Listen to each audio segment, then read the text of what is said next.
A service of KIBMradio.com, the Internet's home for an all old-time radio.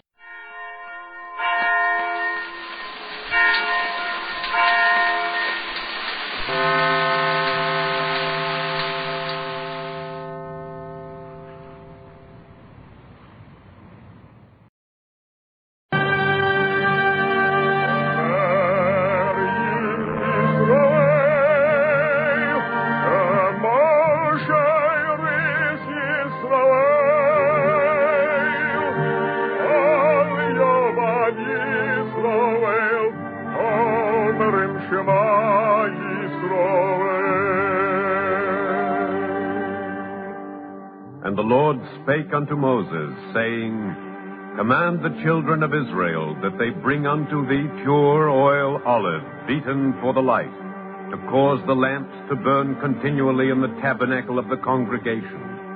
And it shall be a statute forever in your generations.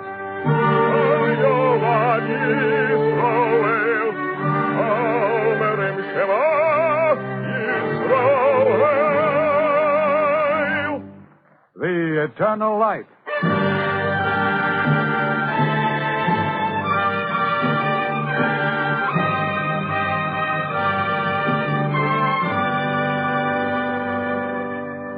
The National Broadcasting Company and its affiliated independent stations present The Eternal Light. This program comes to you under the auspices of the Jewish Theological Seminary of America. Our story today by Morton Wishengrad is entitled Rachel, and features Mitzi Gould as Rachel and Alexander Scurby as Uri.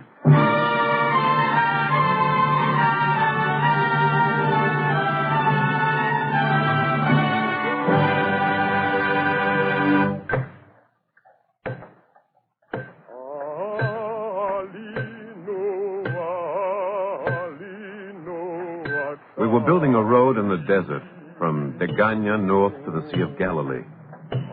I think it was 1927 or 1928, I'm not sure. But memory is sentimental, and I remember that it was a Palestinian day when the sky seemed the color of lemon and autumn was blowing with a foretaste of winter. I remember that the road builders were nearly through with the day's work. Old men and young boys, they were building a road in the desert, and girls in their teens helping, and many women. And Rachel also.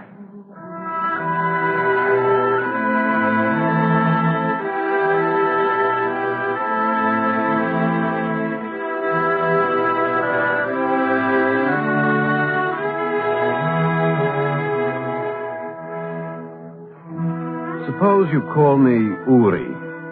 That is what Rachel called me. Her eyes were deep set. Perhaps her mouth was too wide, her lips a bit too full. I don't really know. She was Rachel. I'm trying not to be sentimental.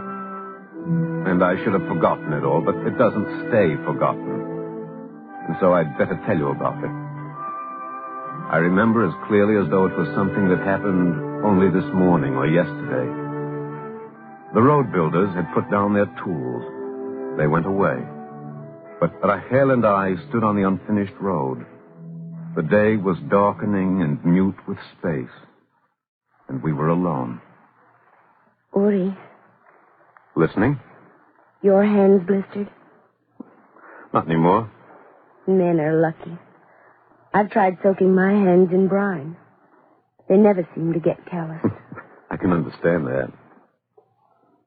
Why did you stay, Uri? Why do you think? Oh. Know something, Uri? No. While we were working on the road, it suddenly came to me. Did it? Yes. I thought that everywhere in Palestine, everywhere you set your foot down, you stand in another man's footprint. That's very nice. But you're shivering. Put my jacket on. It's frightening somehow. Scratch away the cover of earth, and what do you find? Some other man's heart. Some other man's poetry. Some other man's music. Ori, just suppose. Maybe in this place, Amos or Isaiah once stood. Right here. Mm-hmm. You think Amos or Isaiah would mind if I kissed you? No. That's good. For the prophet Isaiah. Ori, the prophet Amos is waiting. What's wrong, Ori? What is it? I tell you, your lips are cold. It doesn't matter. Your lips are warm. I hell, you're tired, aren't you? It's nothing. The prophet Amos is waiting. He doesn't like to be kept waiting. The prophet thanks you. Uri, you're right. I am cold. Please take me to my house.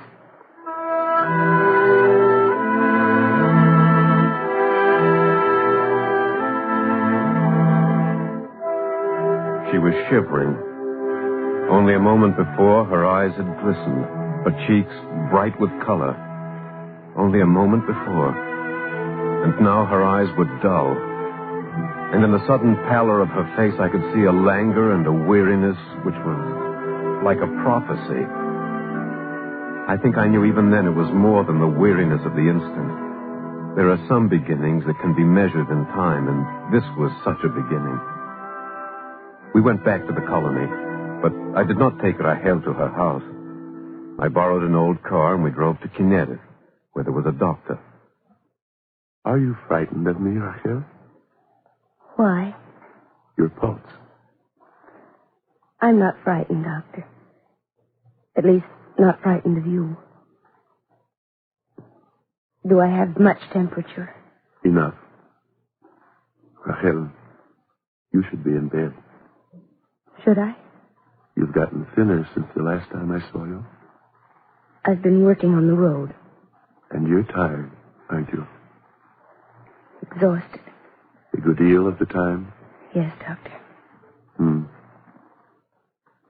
Wipe the perspiration from your face.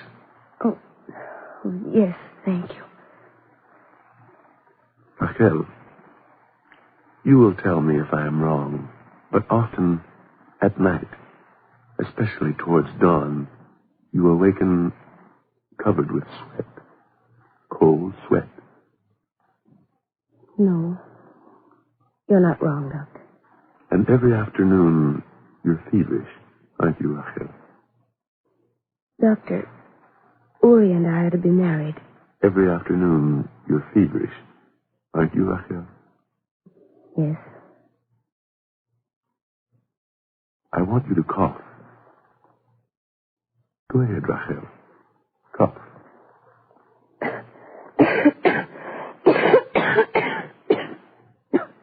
Pain? Sometimes. Now? Yes.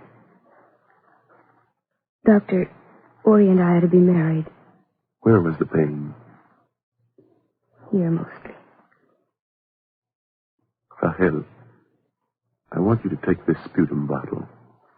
It isn't pleasant, but use it. After 3 days, bring it back to me. All right, Doctor. You're sure, aren't you? I'm not sure of anything without X-ray equipment. You are sure, aren't you? Rahel, you and Uri. No? No, Rahel. No.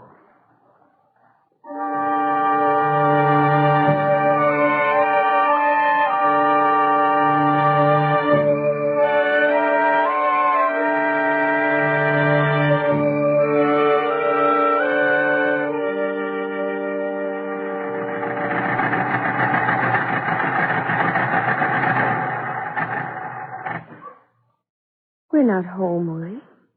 I'm stopping here. Uri, please go on. Rahel. Why didn't you kiss me? I love you, Uri. That's enough, isn't it? Rahel, when you came out of the doctor's office, you refused to kiss me. Uri, You and I, we don't have to demonstrate our love. Rahel, I want an answer. Sometimes I see careless lovers, lips kissing, hearts apart. Ori, we're not like that. Stop it, Rahel. What did the doctor say? He gave me a little blue bottle. Our wedding present, Ori. For heaven's sake, stop dramatizing yourself. What did he say, Rahel? He didn't say. But I know. It's tuberculosis.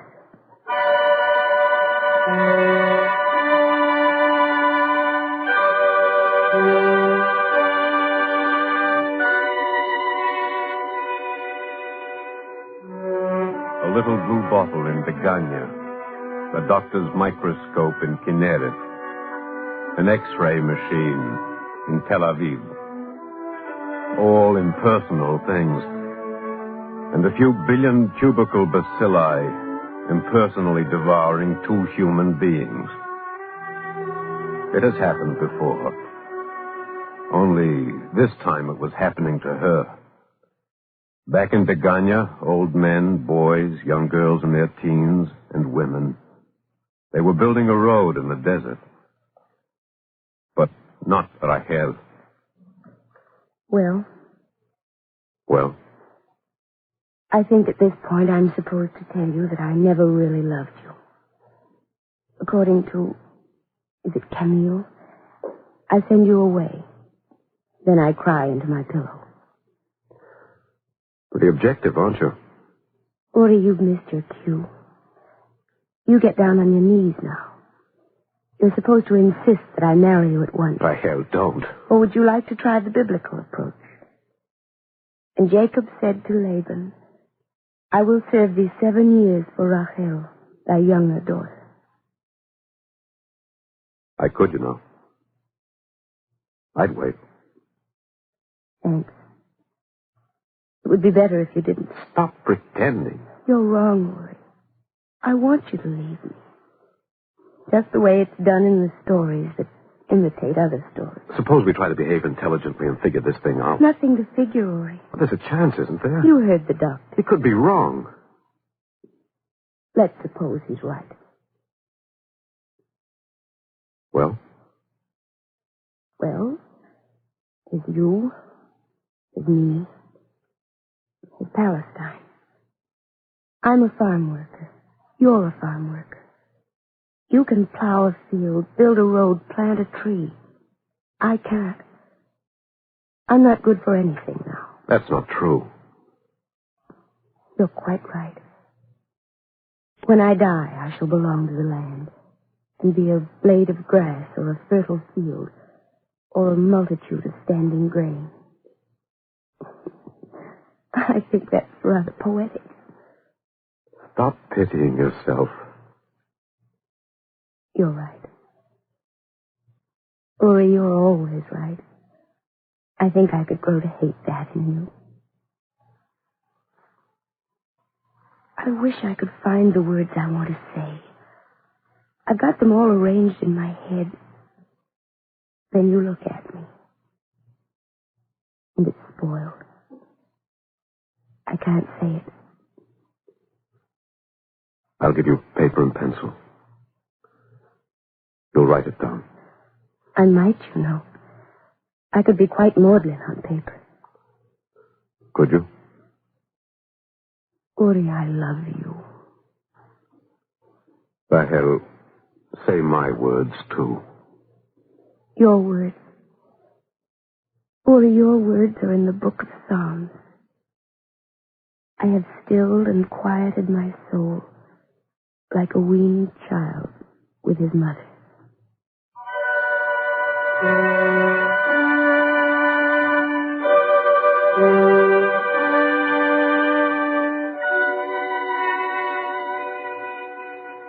The Sabbath came, and she lacked the strength to sit up and light the candle. And so I said the prayer for her. And the lights of the candles which I lit for her were pale as her face. Pale like the last glimmer of the graying twilight of autumn. Each Sabbath it was so. And between the Sabbaths, she began to write things down on paper. She was a woman of Palestine. She was an agricultural worker. But these are the things Rachel began to write down. I haven't sown. I haven't planted. I haven't prayed for rain. Yet suddenly my fields are grown with wheat. Is it some aftergrowth of a harvest long ago, a seed I planted and then forgot? Is it the wheat of happiness which is brought to me in a day of poverty? Yes. That's all so far. Uri, I'm doing a dangerous thing. I'm living on memory. There's no danger in that. I wonder. Dreams are my only reality. And reality slips from me and becomes elusive. I find myself doubting yesterday because it has been dissolved by the hours. I wonder if you know what I mean. I'm not sure I do. I've made it into a poem. Uri, even if it's very bad, don't tell me. I'm listening, Rachel. Veulai. Perhaps.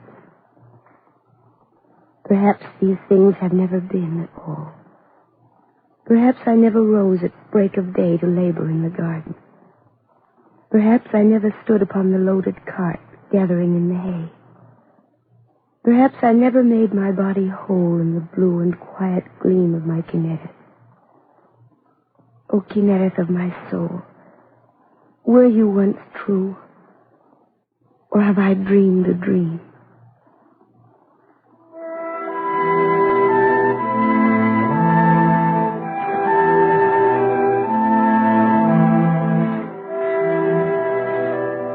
She wrote songs now. Songs for the land of Eretz Yisrael that told of herself. Of quiet pain that was tinged with sadness and yet also tinged with a strange sweetness. And in them were no answers, only the sensations of morning and evening, storm and calm, the wound and the healing. And no one trampled upon her songs, and no one smiled or laughed or misunderstood. They were hardly songs, a gentle shout of joy when the light was shining, and when the light was dim, merely a small cry. She was refined by pain, and they respected her pain and respected her. One day, when her strength was diminishing, we placed a piano outside her room. And it was her song that was sung.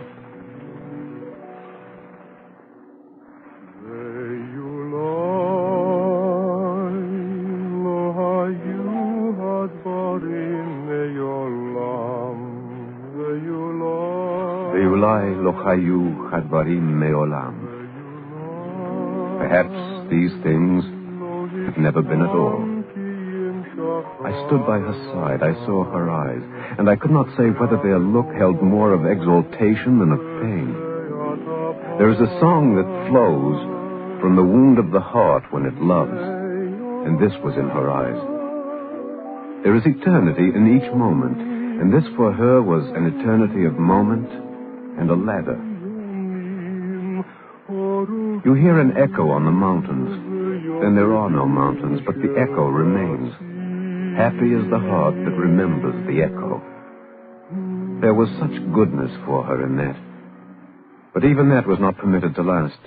Even an echo exhausts itself and diminishes until it is not even a memory. Uri, she'll have to be moved. Where, Doctor? I've reserved a bed for her in the hospital at Tel Aviv. She may not be strong enough to go. Can't we wait? I doubt that she'll be stronger. It should have been done months ago. Shall I tell her? No. I'll do it. When do you want her to leave? Today. All right. We'll be ready when you are, Doctor.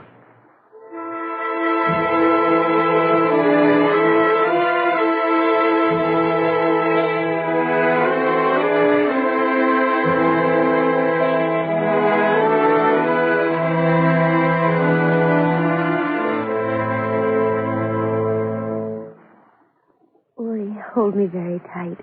Don't let me fall. You won't fall, Rahel. I feel like a baby in your arms. That's the way it should be. Now, turn me around. I want to see the bed, the pictures on the wall, the books on the shelves. It all appears so different. So little. That's because I'm holding you so high. Ori, I can see through the window. The winter is past. Why didn't someone tell me? The rains are almost over. For lo, the winter is past. The rain is over and gone. The flowers appear on the earth. Finish it for me, Ori. The time of singing is come, and the voice of the turtle is heard in our land. The fig tree putteth forth her green figs, and the vines in blossom give forth their fragrance. Arise, my love, my fair one, and come away. My beloved is mine, and I am his, until the day breathe and the shadows flee away. That's a very nice way to leave. I'm ready, Ori. Hold me tight and don't let me fall.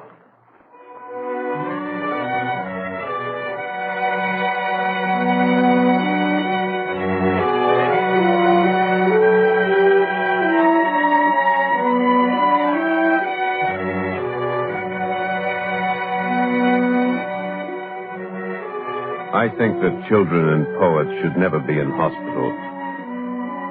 Rooms that are starched and sterile, impersonal as a test tube, they're not for children, and not for poets. They were kind to her, but under the white coverlet, her face seemed to shrink, even as her eyes seemed to grow wide with wonder. The thread of her life was decaying, and the only thing that held her to us now was that in Eretz Yisrael they were putting tunes to her poems. And subdued, self-conscious delegations of farm workers would come to her room in the hospital and awkwardly blow a note on a pitch pipe and sing her poems.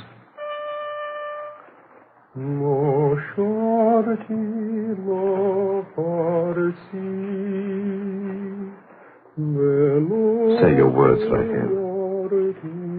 I haven't sung to you, my land.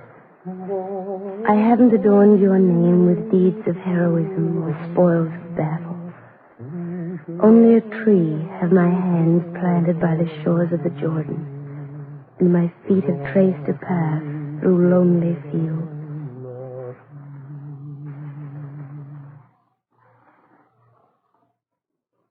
Rachel, the entire colony of Kinnereth thanks you for your poem.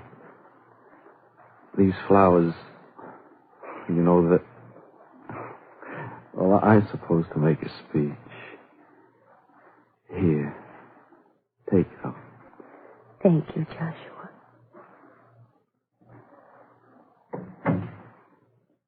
Ori, I'm happy.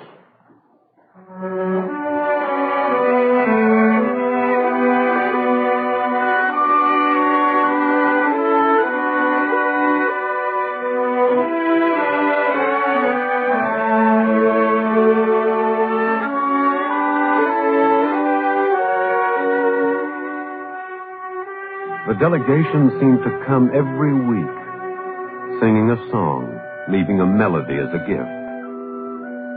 It was such a small thing, but she was satisfied. She seemed to grow stronger. There was a flush in her cheeks, and her eyes were bright. It was in April when she said to me, Ori, Yes? listen. There isn't anything, Rahel. I heard the doctor's footsteps in the corridor. It's a good sound. Sometimes at night when I can't sleep, I hear the doctor's step. It's like a word of comfort. People who aren't sick can't ever know the wonder of such a moment. Try to sleep. Ori, I've never told you. Don't talk. I might forget. Hold my hand. Tight, very tight. Ori, Every night he comes. The doctor? No. Every night he comes. You know who? The messenger who brings tidings. He sits on my bed, right where you are. He thinks I can't see him, but I can. I see him distinctly. I'll tell you a secret. He's without flesh. I see the empty sockets in his skull. He sits on my bed, and he waits, and he doesn't speak. And you know something? When he comes, the bridge is broken. The old bridge which the hands of time have hung between yesterday and tomorrow. And he laughs. And when he laughs, I know that it is my last song. Hela, I don't want you to talk like that anymore. You think I'm sorry. It's been good. I've been in Palestine. I've been a normal woman. I will bring you to the land, the Bible says. But I am in the land. I don't even have to write about it. Ori, the far away is near, and the near is far away. Try to rest. Please be good. I talk too much, don't I? That's right. No more talking. Ori. No talking. Just one thing. What is it now? I haven't lost a thing. I haven't lost a single thing. Because all the things I've lost are mine forever.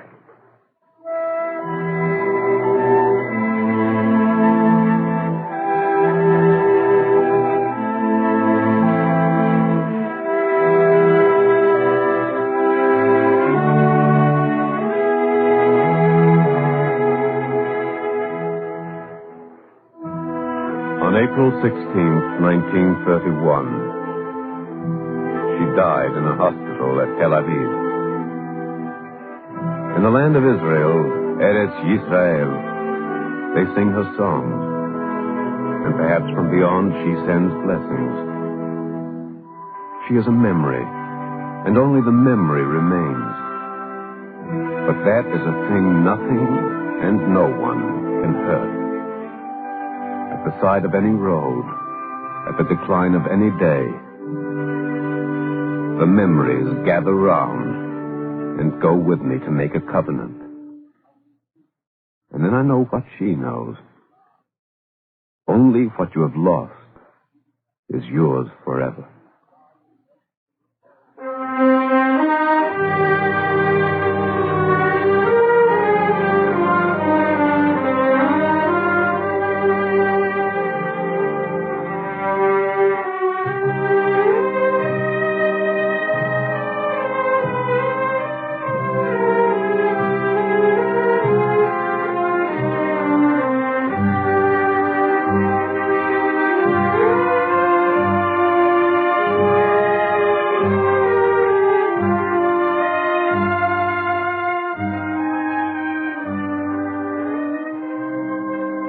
The Eternal Light is written by Morton Wishengrad.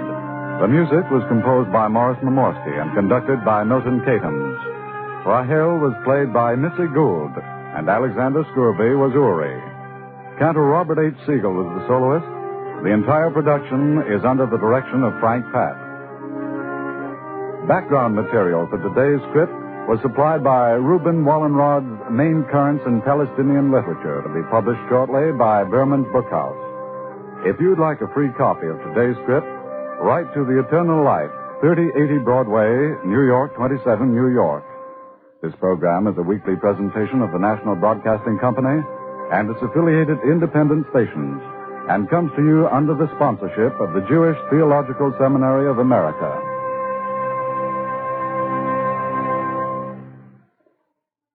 This is NBC, the National Broadcasting Company.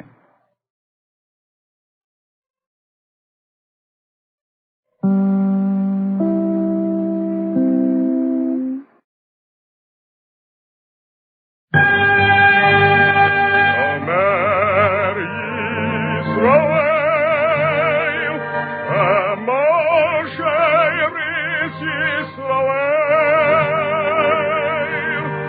Al Yovad Yisroel, Omerim Shema Yisroel.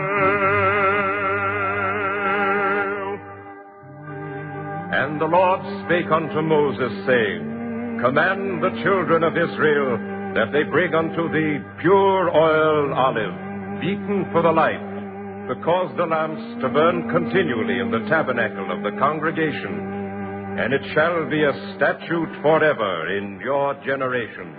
Al Yovad Yisroel, Omerim Shema Yisroel. The eternal light.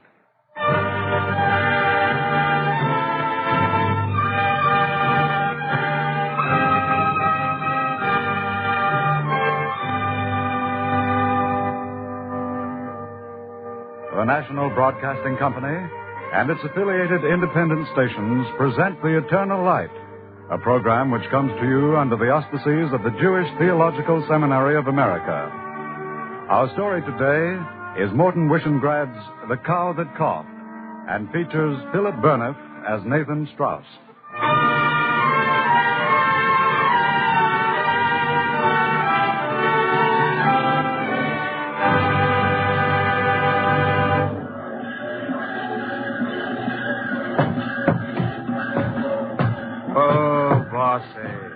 She's rather fretful today, isn't she, Joe? That's so, Mr. Strauss. Well, fretful or not, she's still the best milker in the county. Not today, she isn't. Mr. Strauss, this cow isn't right. Don't crowd me, bossy.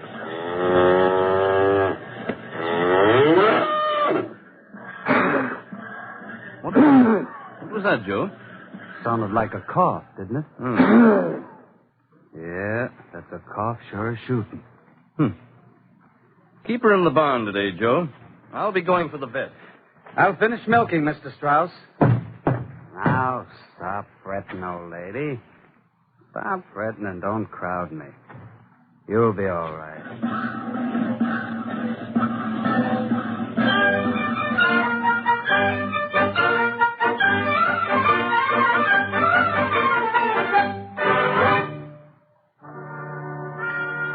In the year 1892, a cow coughed and caused a change in the history of America. The cow belonged to Mr. Nathan Strauss, a New York City department store owner.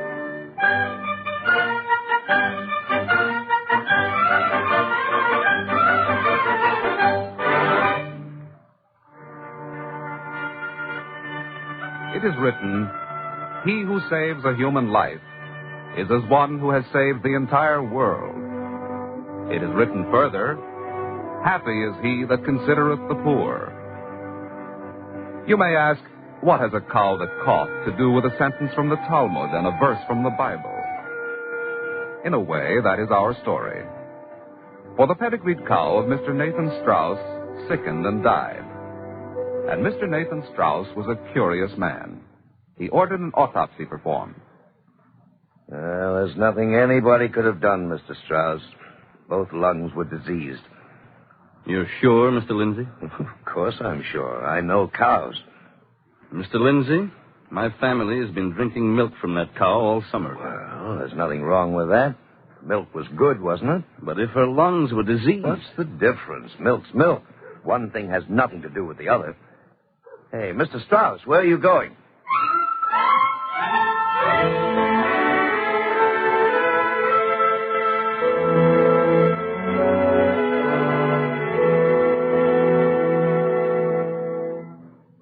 Well, Mr. Strauss, so far as I can see, your children are fine. Nothing wrong with them. I'm certainly relieved to hear that. Dr. Jacoby, does that mean that the milk of a tuberculous cow cannot transmit the disease to human beings? Well, that's what the medical profession believes. Do you believe that? I'm a member of the medical profession. Do you believe that, Dr. Jacoby? No, I don't believe that. I believe that tuberculous milk is responsible for tuberculous babies. Dr. Jacoby, I'm not a medical man. I'm not a scientist. I'm a merchant. 1 out of every 3 babies born in this country dies before the age of 5. Now, numbers make sense to me. That's right. That's the point. It isn't right. Mr. Strauss, there's nothing you can do about it. No, I guess there's nothing I can do about it. Thank you, Dr. Jacoby.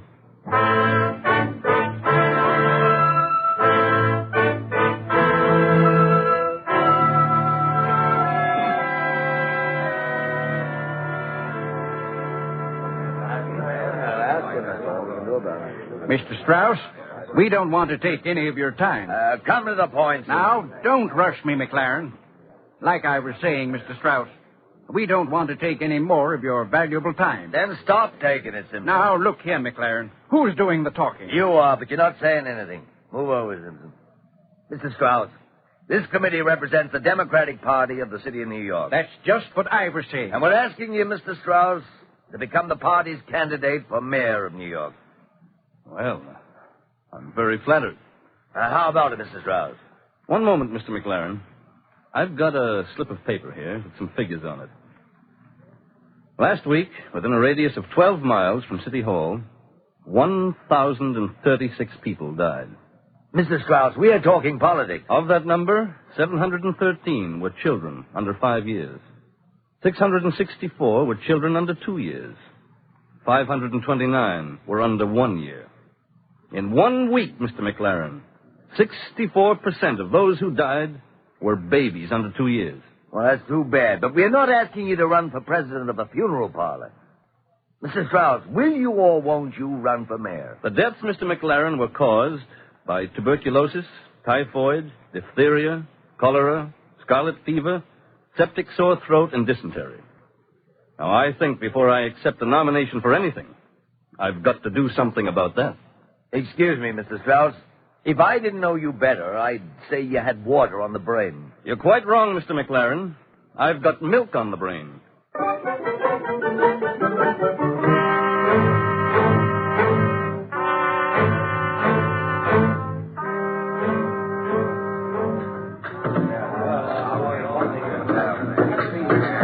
I don't quite understand, Mr. Strauss.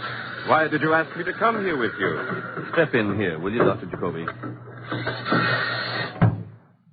Well, Strauss? Dr. Jacoby, I'm a presumptuous man. I agree with you. Well? I'm moderately well-read. Now you're boasting. Well? Over in France, a man discovered that if liquids were heated below the boiling point and kept for a half hour or so at a temperature of 150 degrees, the germs in the liquid would be destroyed. You're talking of Pasteur, aren't you? I am. Dr. Jacoby, I've got a brainstorm. What Pasteur did with other liquids, I'm going to do with milk. It's never been done, but why can't it be done? Strauss, let's sit down. Mm-hmm. Interested? Well, let's hear what you have to say first. I've been doing a little investigating. In the last 2 months, I've visited 100 dairy farms. Have I visited one? Go on. The barns are dirty. The cows are dirty. The hands of the milkers are dirty. And the milk is dirty. I'm listening. Every mother who gives her baby a bottle of milk under these conditions is committing a potentially homicidal act. I'm not interrupting, Strauss. I'm still listening. Dr. Jacoby, I'm building a sanitary milk depot here. I'm buying milk and pasteurizing it. I will start in the slums. If mothers won't buy, we'll give it away. What do you want me to do? Just one thing, Dr. Jacoby. Send me 3 doctors. I want one who can speak Yiddish, one who can speak Italian, and one who can speak Russian. We're going to speak to the mothers of New York City. We're going to stop the slaughter of defenseless children.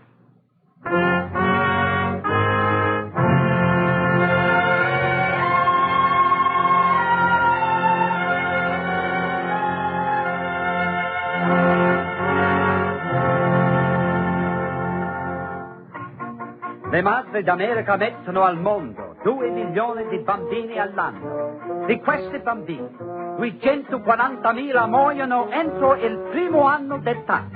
80.000 muoiono entro il secondo anno.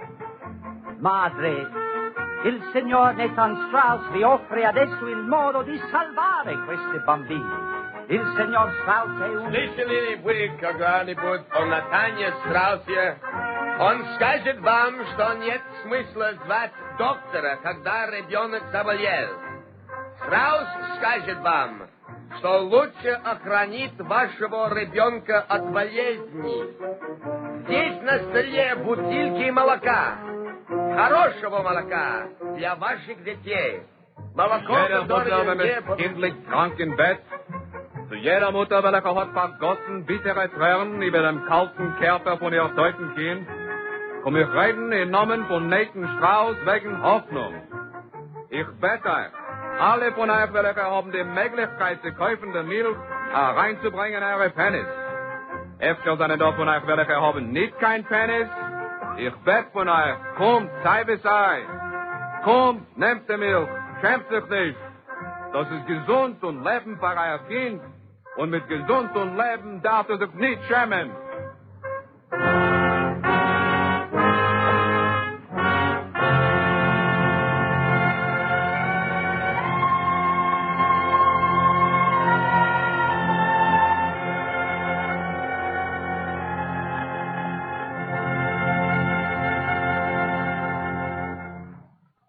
Mr. Strauss, how about a little job in the new city administration?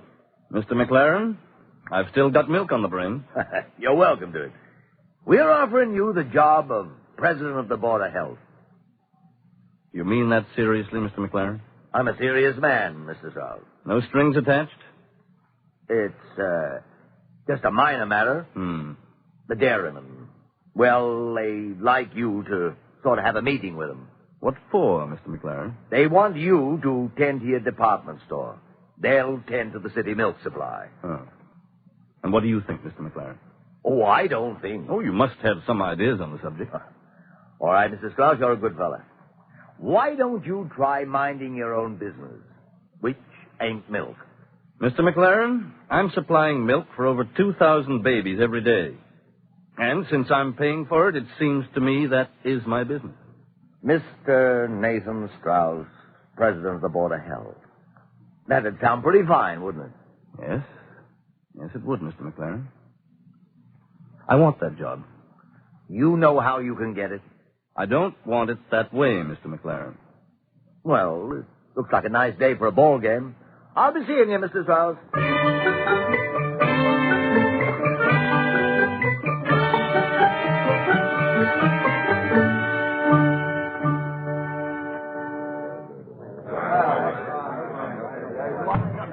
Say, what is this? Mr. McLaren, do you know Dr. Jacoby? Oh, hello. Hello. Strauss, what's this all about? And this is Dr. Green. Pleased to meet you, Doctor. How do you do? I believe you've already met Mrs. McLaren.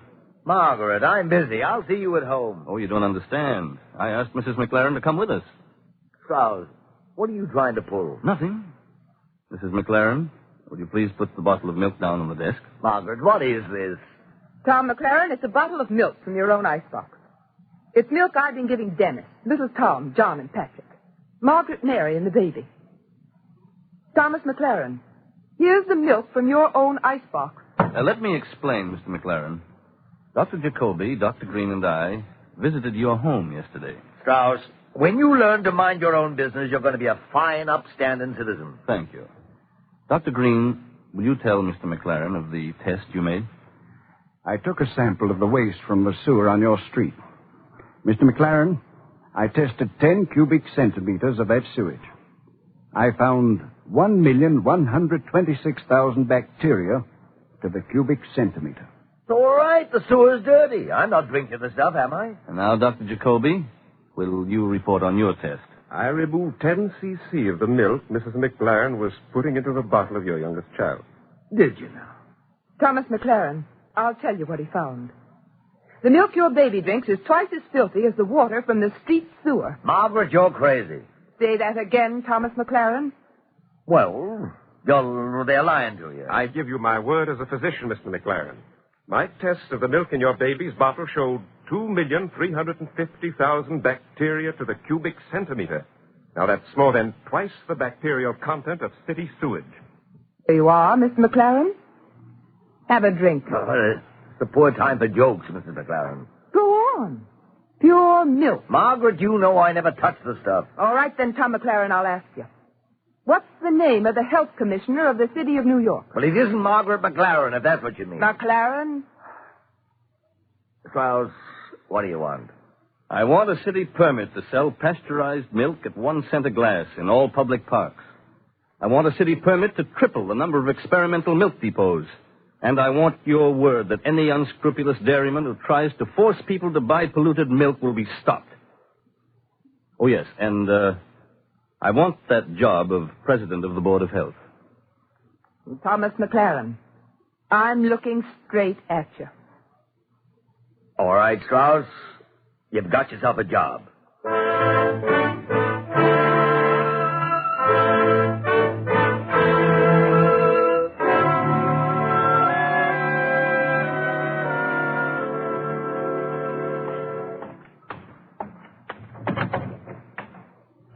I want to speak to the health commissioner. Yes?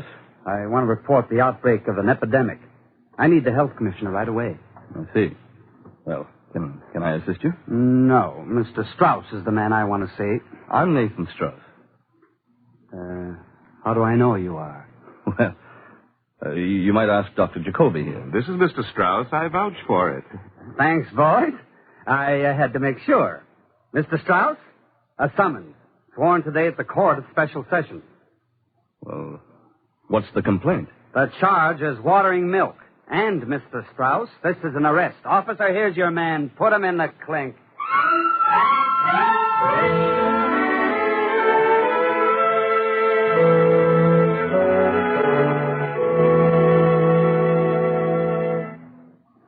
Your Honor, how are you? You're looking fine. Can't complain, McLaren. Who's this with you? Mr. Strauss, shake hands with the judge. I'm a little embarrassed by this. And really, Your Honor, I don't think we ought to dispose of this matter in your chambers. I'm quite willing to go through the regular process. Isn't that a laugh? McLaren. This is a serious charge, Mr. Strauss. There's a city ordinance prohibiting the dilution of milk. The charge is that milk is diluted in your depots. I think I can explain. We prepare 2 kinds of pasteurized milk. One is ordinary milk. The other is modified.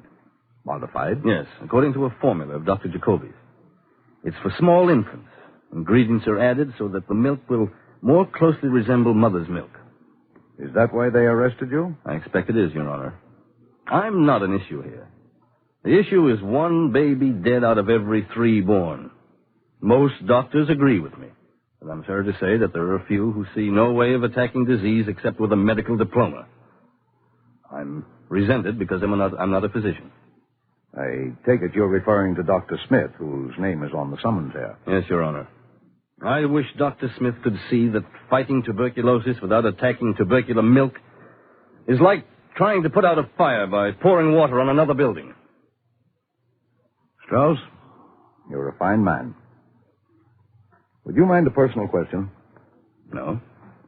All these milk depots here and in other cities, you're paying for those yourself, aren't you? Yes. Why? I can afford it. But why? Why you? Why not somebody else? Well, I've thought about it.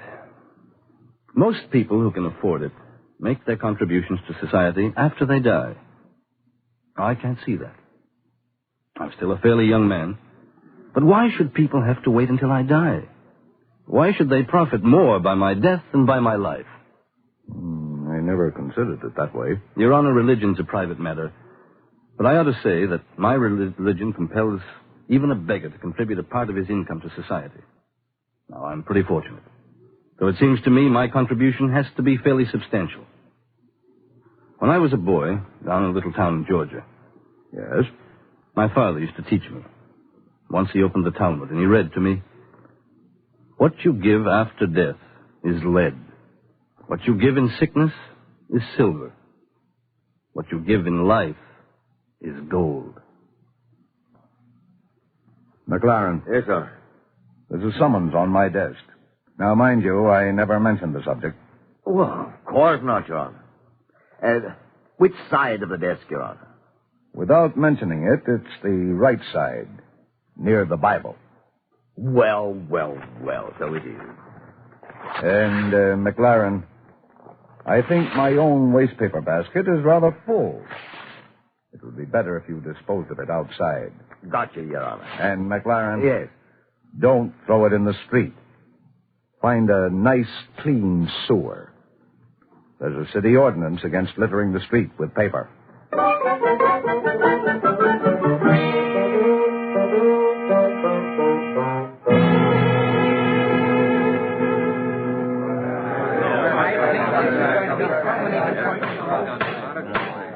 I must ask some of the physicians present to refrain from further abuse of Mr. Strauss. Mr. Strauss is the guest of the New York County Medical Society. Sir, I don't mind the abuse. Abuse doesn't kill, but raw milk will. So will pasteurized milk, Mr. Strauss. Gentlemen, this heating of milk not only destroys bacterial organisms, it also destroys the nutritive properties of milk and makes milk indigestible. Mr. Chairman. Dr. Jacoby? I should like to answer Dr. Smith, if I may. You have the floor, Dr. Jacoby. For 1 year, I have been making a study of 20,111 slum babies who have been fed exclusively on pasteurized milk. In these past 8 months, only 6 of those babies died. That's no answer, Dr. Jacoby. My clinics are crowded with babies suffering from scurvy and rickets because they've been nurtured on Mr. Strauss's pasteurized milk. Mr. Chairman, I should like to interrogate Dr. Arthur Randolph Green. Is Dr. Green present? Here, Mr. Chairman. Do you wish to be interrogated by Dr. Jacoby? I have no objection, sir. Proceed, Dr. Jacoby. Dr. Green, I believe you are in attendance at Dr. Smith's clinic. Mr. Chairman, this is not a courtroom or an inquisitorial chamber. I protest these questions. Mr. Chairman, it is a question of scientific veracity. The question is entirely in order. Proceed, sir. Dr. Green, how many cases of scurvy have you seen in Dr. Smith's clinic?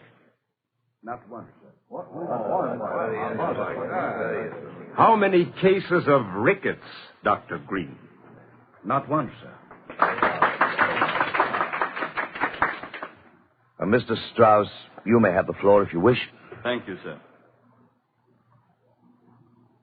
Gentlemen, I have no right to be here except as a citizen. And so I won't make a speech. But I ask you as physicians, I ask you and the clergymen of the city, the ministers, the rabbis, and the priests to join with me. Our function is to attack evil. The evil that slaughters defenseless children, not only here, but in every city of America, in every city of the world. That's all, gentlemen.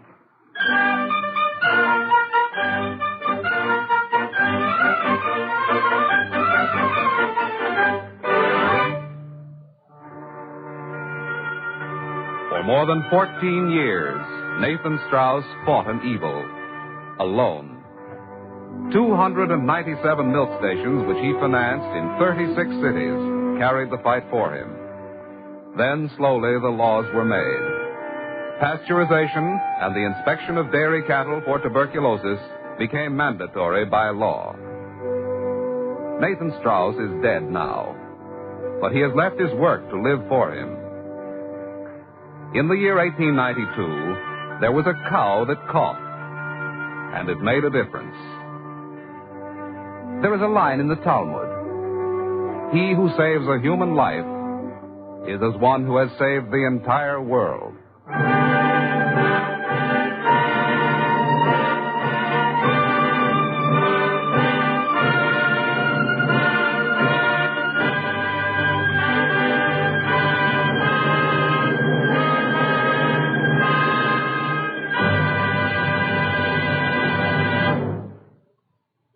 If you would like a free copy of the script just heard, write to The Eternal Light, 3080 Broadway, New York, 27, New York. And now, we present Dr. Elias L. Solomon, Rabbi of Congregation Shaarei Tzedek of New York. Dr. Solomon. Write me as one who loved his fellow men. This line from Leigh Hunt's poem, Abu Ben Erhem, applied aptly to the hero of today's dramatization, Nathan Strauss, noble philanthropist, true humanitarian, benefactor of the human race. He devoted his energies and his fortune to the service of the children of men, young and old, and thus made his life sublime.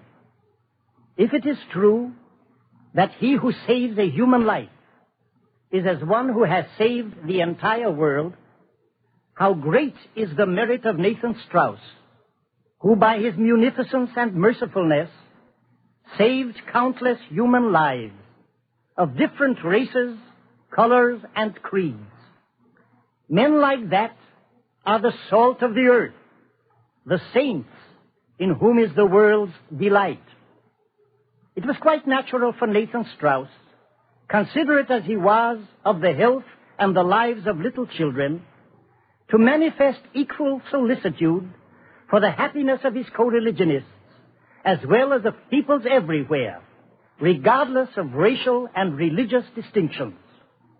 Hence his zealous espousal of the movement to create a haven of security in Palestine for his unfortunate brethren, rendered homeless by the hatred and savagery of men, whose cruelty stands out the more glaringly by contrast with the tenderness and compassion of this humble but great American Jew. Thus he sought the good of his people and spoke peace to all the seed of the human family.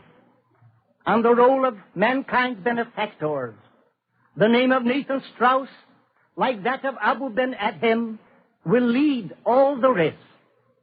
Future generations will rise up and call him blessed.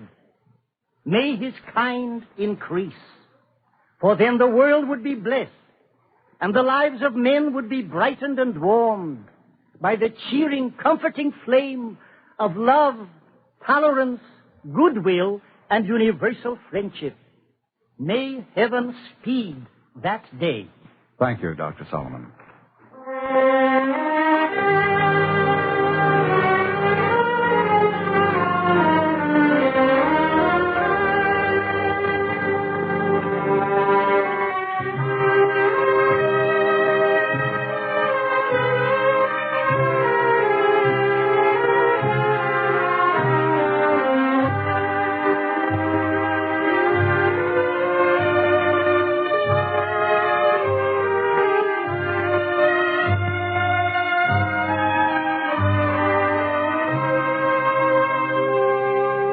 The Eternal Light is written by Morton Wishengrad. The music is composed by Morris Mamorsky and conducted by Milton Catons. Nathan Strauss was played by Philip Burnoff, and cantor Robert H. Siegel sang the liturgical introduction. The entire production was under the direction of Frank Patt. This program is a weekly presentation of the National Broadcasting Company and its affiliated independent stations, and comes to you under the auspices of the Jewish Theological Seminary of America. If you would like a free copy of today's script, write to The Eternal Light, 3080 Broadway, New York 27, New York. I'll repeat that address. The Eternal Light, 3080 Broadway, New York 27, New York.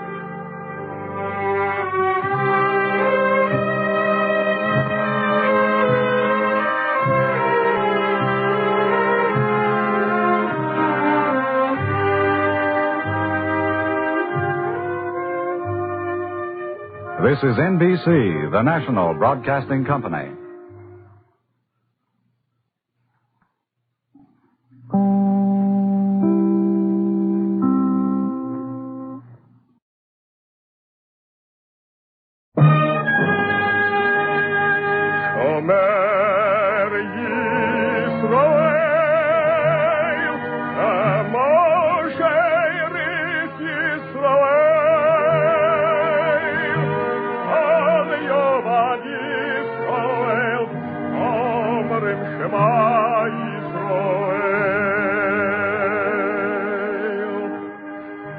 And the Lord spake unto Moses, saying, Command the children of Israel that they bring unto thee pure oil olives, beaten for the light, to cause the lamps to burn continually in the tabernacle of the congregation.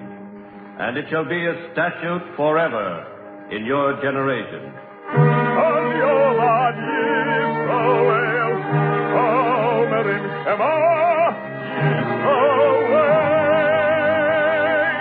The Eternal Light.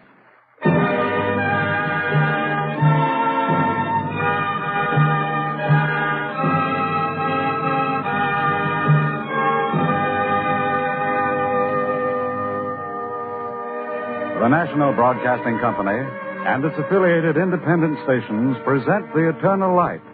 This program comes to you under the auspices of the Jewish Theological Seminary of America. Our story today is a drama by Morton Wishengrad entitled The Hand of the Hunter. Featured as the narrator is Roger DeKoven. Aaron Meyerowitz is played by Jack Lloyd.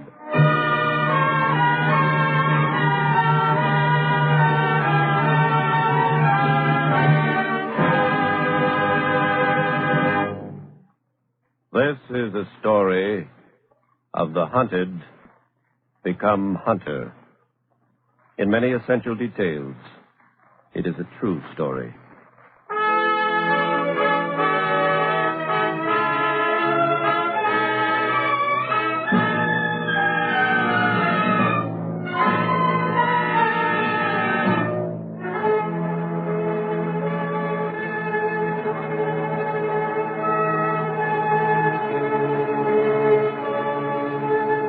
I am a chaplain assigned to the German city of Frankfurt in the American zone of occupation.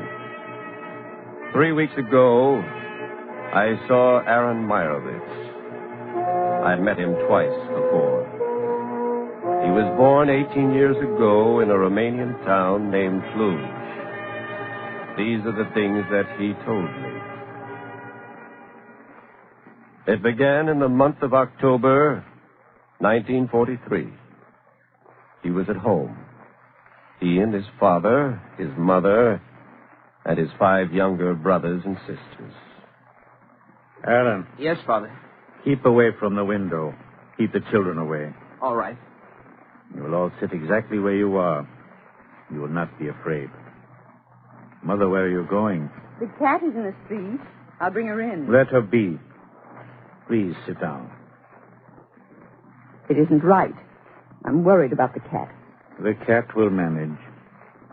Aaron, may I have my Bible? Thank you. Seeing thou art come into the hand of thy neighbor, go humble thyself and urge thy neighbor. Give not sleep to thine eyes, nor slumber to thine eyelids. Deliver thyself as a gazelle from the hand of a hunter. My son, keep the commandments of thy father, and forsake not the teaching of thy mother. Bind them continually upon thy heart. Father, shall I go to the door? Yes, Aaron, but be careful. Don't shut the door. Leave it open.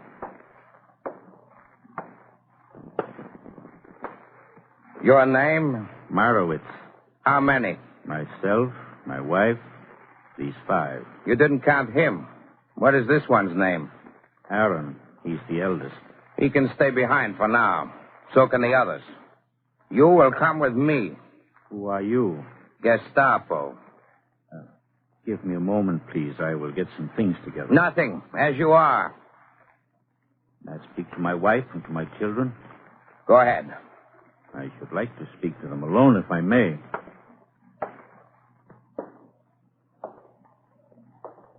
The door will remain open. You have 30 seconds. Thank you. Aaron. Yes. You take care of them. Yes. Whatever happens, try to keep together. Try not to be separated. I'll try. Mother, don't you worry about me. I'll join you somehow. I'm sure I'll get away. All right. Children, kiss your father.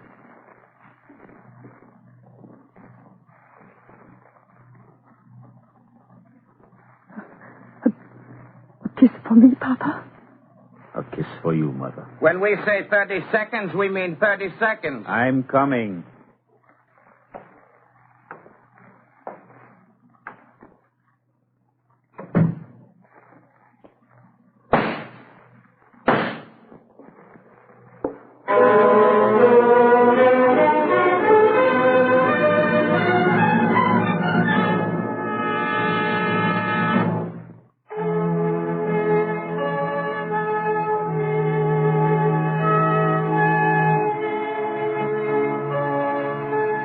the month of October 1943, the father of Aaron Meyerowitz was murdered by a Gestapo agent in the Romanian town of Cluj. No particular reason was assigned for the act. The father of Aaron Meyerowitz was a Jew. In November 1943, Aaron Meyerowitz, his mother, his 5 younger brothers and sisters were seized and dispatched to the concentration camp of Auschwitz.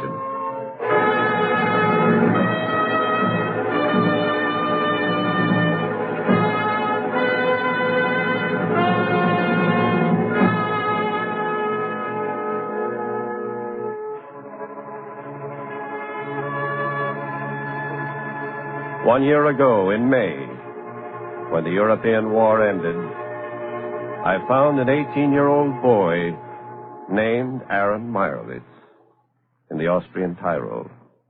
He had been liberated by an American army, and he came to me because I had a list. They were at Auschwitz. My mother, my brothers, and my sisters. There are no survivors on my list named Meyerowitz. There must be other lists. I'll go to Auschwitz. It's no use, Aaron. All of them, Chaplain? All of them, Aaron. I have the record. I want the men who did it. I know how you feel, but the courts will take care of those responsible. They'll get away. Courts are courts of law, not courts of justice. I want the men who did it. Aaron Meyerowitz, the murderers of Auschwitz will be brought to justice. I give you my word. Chaplain, don't lie to me. I'm not lying. Swear to it. I'm a rabbi. I will not take the name of the Lord in vain. You can believe what I say. I believe you. Good. What will you do now? I'm going back to the town of Cluj in Romania. I'm glad. You'll find friends there, Aaron. I don't want friends. Why are you going back? I want the name of the Gestapo agent who murdered my father.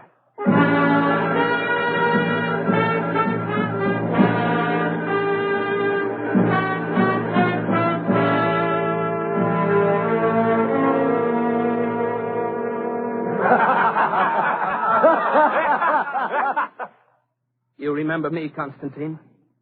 Aaron Meyerowitz. That's right, Constantine. Why doesn't anyone speak? How did you get here? I walked. What do you want? The name of the Gestapo agent who murdered my father. We don't know. Constantine, you always were a liar. You worked with the Germans. I tell you, I don't know. All right. Forget you saw me. We'll forget. Go back and do what you were doing. Go ahead, laugh. I said laugh. The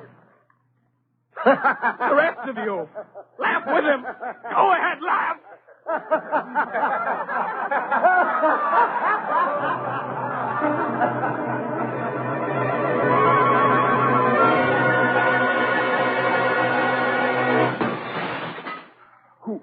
Who are you?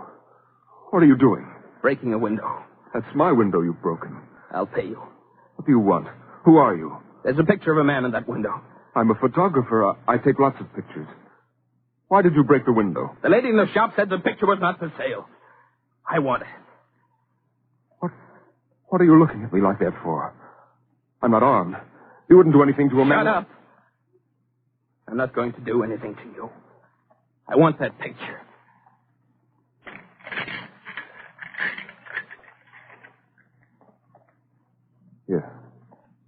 Here it is. What's his name? I don't know. What's his name? If I knew, I'd tell you. He came in and asked me to take his picture, and I took it. He was from the Gestapo. He didn't say. I'm telling you the truth. What's this written on the back? Where? This your handwriting? No, it isn't. It says, Krumbach. Thanks. Krumbach. That's the man. Gestapo agent Krumbach. Oh, wait a minute. That's not his name. I thought you said you didn't know what it was. Well, I don't. But I know it isn't Krumbach. That's the name of a town in Bavaria. I'm telling you the truth. I'll pay you for that. I'll pay you for the picture, and I'll pay you for the window. Write your name on a piece of paper. I'll send you the money from Krumbach. They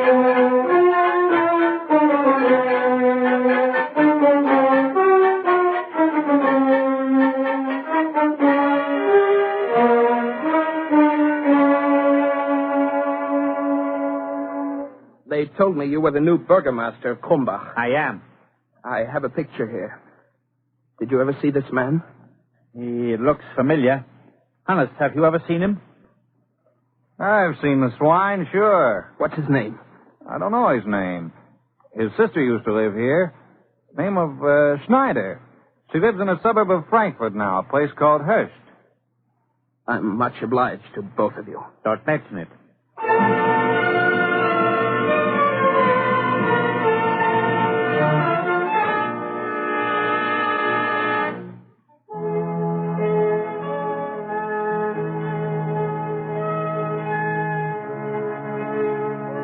About 4 months ago, Aaron Meyerowitz was picked up by military police on a road between Krumbach and Hest.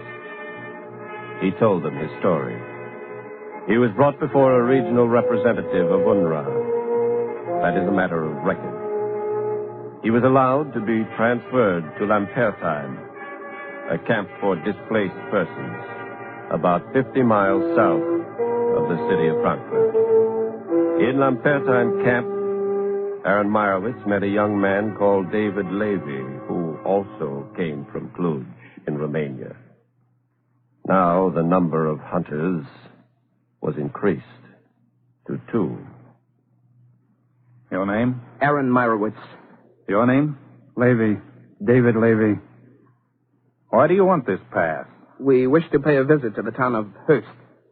Whom do you wish to visit? Frau Schneider. Is she a friend? You might call it that. How about food? We've got some rations. All right. Pass for 3 days. Be sure you're back here before Wednesday noon. Move along. Next.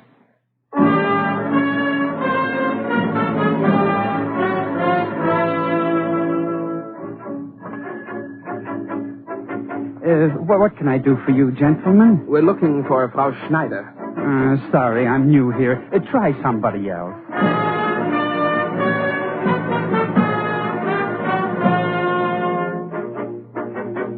There's a Frau Schneider who lives here. We're trying to locate her. Young man, there are 60 Frau Schneiders living here. Thanks. We'll try them one at a time.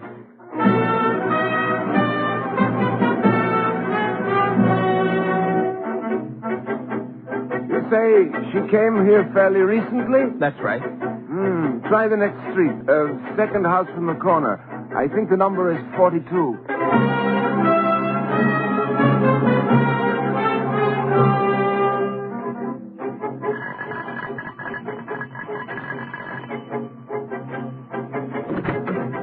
What do you want? Frau Schneider? Yes? I'm glad to know you, Frau Schneider.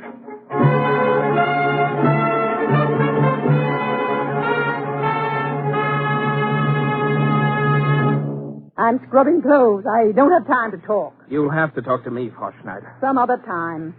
This picture, Frau Schneider. Your brother? He's a very good-looking man, isn't he? He's your brother. I never saw that face before in my life. David Levy. Who else is in this house? Who came here with you? A friend of mine, Frau Schneider. I left the latch open. Here's another picture, Aaron. I found it in an album, just as you thought. Uh-huh.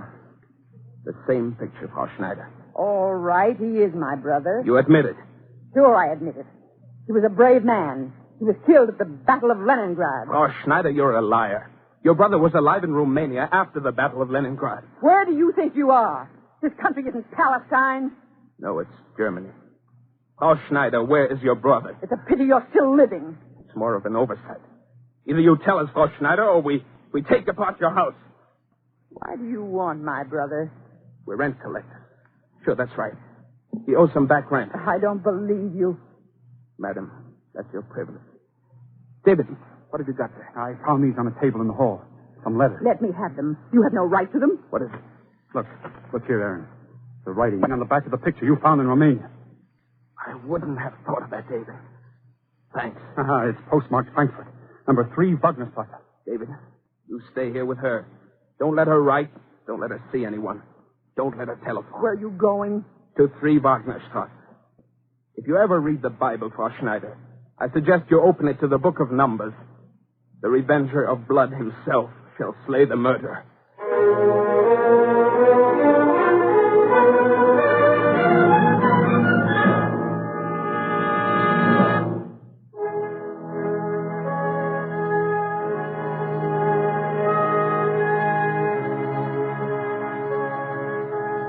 I saw Aaron Meyerowitz for the second time on a street in Frankfurt. He was standing outside 3 Wagnerstrasse, standing as though he were rooted to the ground. He was pale. He had forgotten to eat. I made him come to my quarters. I insisted. I've got important business, Chaplain. Let me give you a bowl of soup and some bread. My business can't wait. You found him? Yes. You're going to kill him? Yes. Aaron Meyerowitz, what gives you the right to kill a man? He killed my father. He murdered him. So you're going to take vengeance? Call it justice. I prefer to call it vengeance. Vengeance is mine, saith the Lord. Chaplain, how many members of your family were killed? I know how you feel. You don't know anything. Aaron, the 6 million who were murdered, they were my people, too. And come with me. 2 are better than 1. I'm trying to remember the word of God. And remember that the revenger of blood himself shall slay the murderer. Not you and not me, Aaron. The crime was also against society. Let society exact payment for the crime. I can't wait that long, Chaplain. Aaron Meyerowitz, you and I have waited 18 centuries. Wait another year. Chaplain, tell that to my mother, to my brothers, to my sisters, to my father. Tell it to them. You're not able to see properly. There's a film of blood before your eyes. You're right. But I'm leaving. Where are you going, Aaron? Same place. 3 Wagnerstrasse.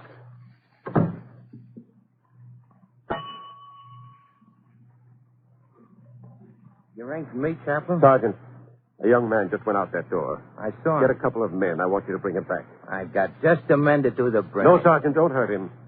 And don't involve the military police in this. It's a private matter, Sergeant. Bring him back.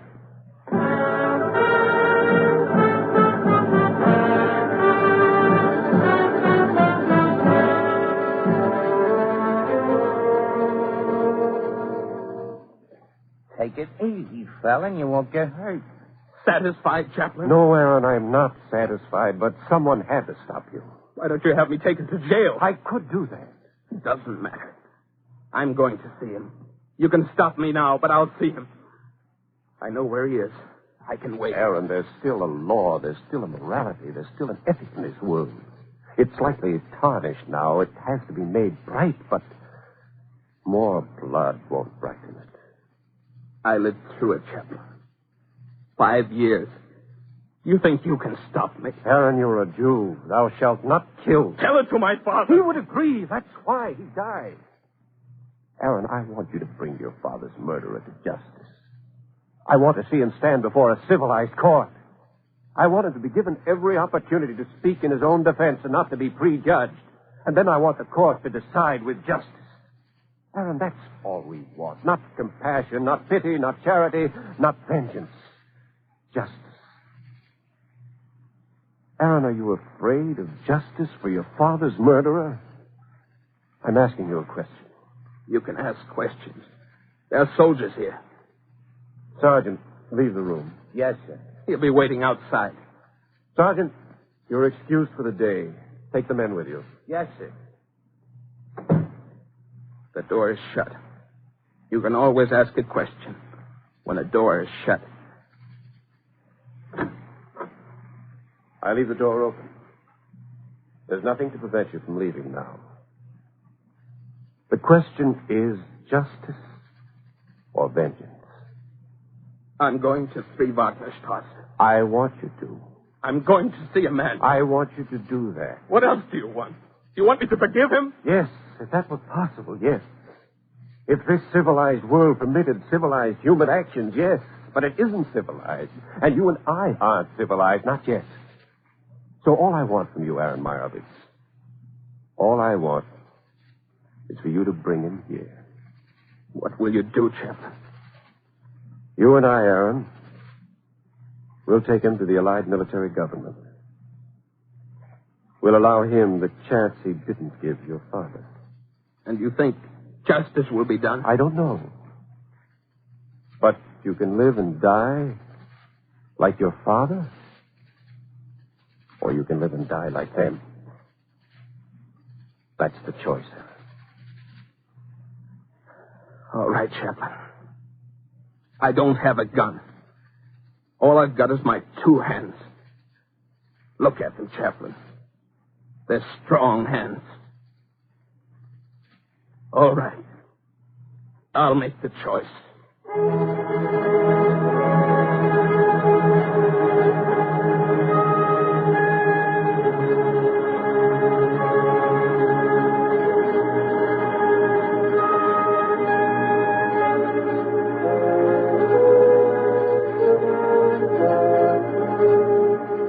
You went through the open door, and the door closed, and I waited. 3 weeks ago, I saw Aaron Meyerowitz for the 3rd time. His hands were tightly clenched. He had made his choice, and he had brought a man to me. And together with Aaron Meyerowitz, I brought a man to the Allied military government. This is the story.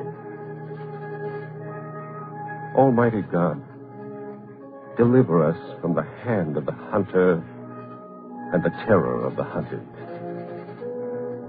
Almighty God, deliver us from vengeance and the causes of vengeance. Almighty God, make this day clean again. And though there be darkness, let it be as the morning. Almighty God.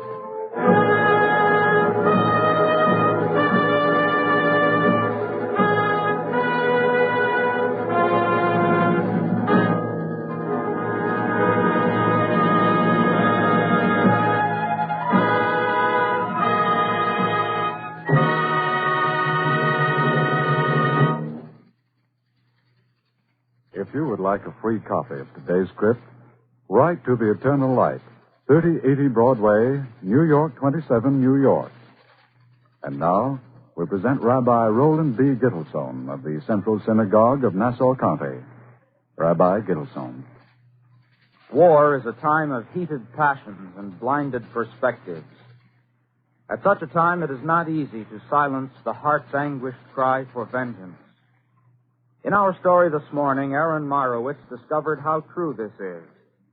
His father was killed almost before his own very eyes. He could only imagine to what fiendish brutalities his mother, his sisters, his brothers were subjected before their bodies, too, were thrown on some refuse pile or melted into soap that would never be strong enough to wash guilt off the haunted hands of humanity. If Aaron Meyerowitz were bitterly determined on revenge, that would not be so difficult to understand. For not just 6, but 6 million of his brothers and sisters were killed in the war. Never in all the centuries of life on earth has any people, in any place at any time, been so horribly decimated. If every Jew whose heart still beats had become a psychopathic hunter, his hand lifted in hate against the hand of all humanity, that, too, would be understandable. But the hand of Israel is not lifted in hate. For the faith of Israel, like that of Christianity, has no room for hate. I never met Aaron Meyerowitz. I never met the chaplain who restrained him. But I understand the faith which moved them, because I have with my own eyes seen what such faith can do. I stood one morning in the field hospital of the 5th Marine Division on Iwo and saw quite the most remarkable sight of my life. In the distance, artillery was booming. Closer at hand, carbines were still snapping. On the ground surrounding us were the bodies of our own comrades and friends, bodies that were broken, bleeding. And there in the focus of attention was the enemy, one Japanese prisoner. He, too, had been wounded critically. And by his side were 3 corpsmen and 1 doctor pouring plasma into his veins. 4 Americans, using American plasma, American skill, American care, to keep alive 1 Jack. I came back as proud of that scene as of anything I had experienced in combat. So I know how Aaron Meyerowitz feels. His aim is not revenge. His religion forbids revenge. Aaron Meyerowitz wants justice. Stern, inescapable, uncompromising justice. But not vengeance. For justice alone can ensure that these pains will never be suffered again. Thank you, Rabbi Gittleson.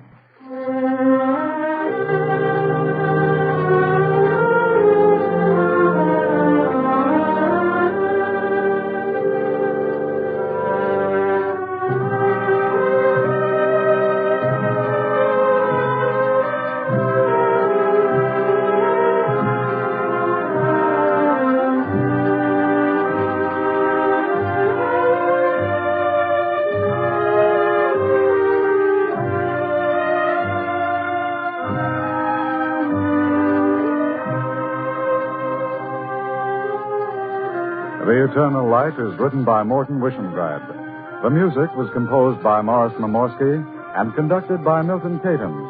The chaplain was Roger DeKoven, and Aaron Meyerowitz was played by Jack Lloyd. Cantor Robert H. Siegel sang the liturgical introduction. The entire production was under the direction of Frank Papp.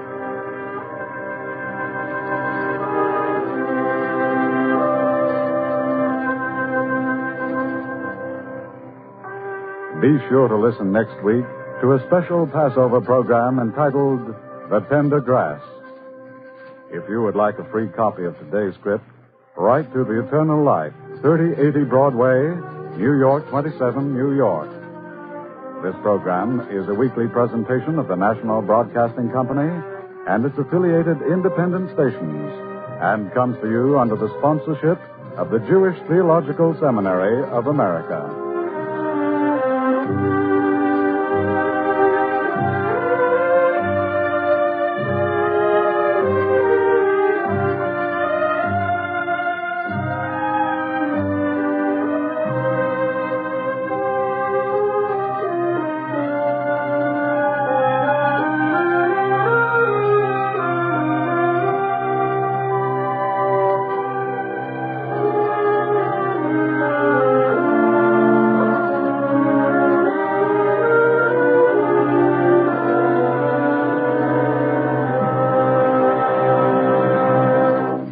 This is NBC, the National Broadcasting Company.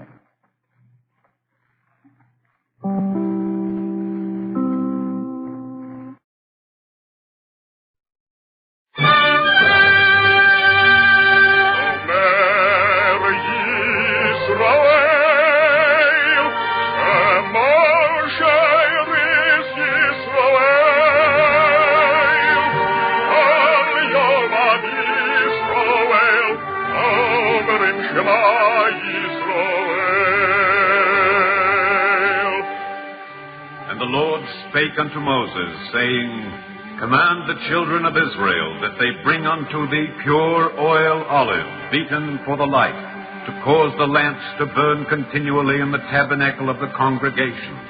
And it shall be a statute forever in your generations.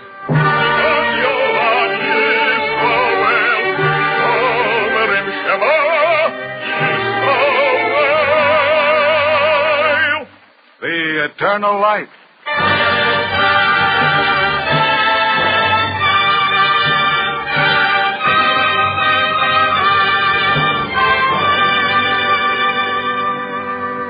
The National Broadcasting Company and its affiliated independent stations present The Eternal Light. This program comes to you under the auspices of the Jewish Theological Seminary of America. Our story today is Morton Wishengrad's The Tender Grass, a fantasy for the festival of Passover. Alexander Scurby is the narrator, and the part of Shalom is played by Juano Hernandez.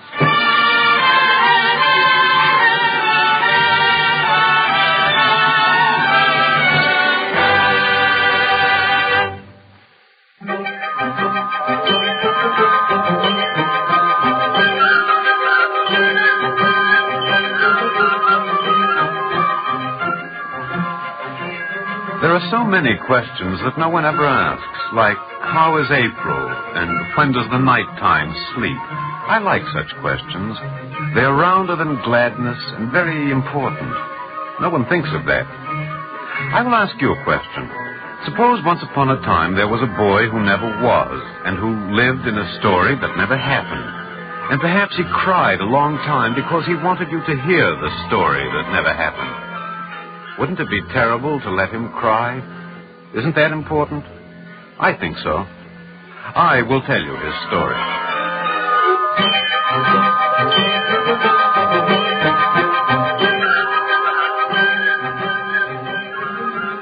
Shalom means peace, and Shalom was his name. But there were bad things in his heart. Once upon a never time, when the forest ferns were lit by the moon and the rain was hiding from April, this boy Shalom found a bird's nest which had fallen from a tree. And in the nest were 7 little birds who did not know how to fly. 1, 2, 3, 4, 5, 6. Little boy, count me. I'm the 7th. Where's your mother? We lost her someplace. You should be home sleeping. Oh, I don't like this sleep. That's none of your business. Little boy, I don't like you. You're ugly. Please put me back in the nest. You have an ugly voice. You're hurting my wing. Your wing is ugly. Please put me down.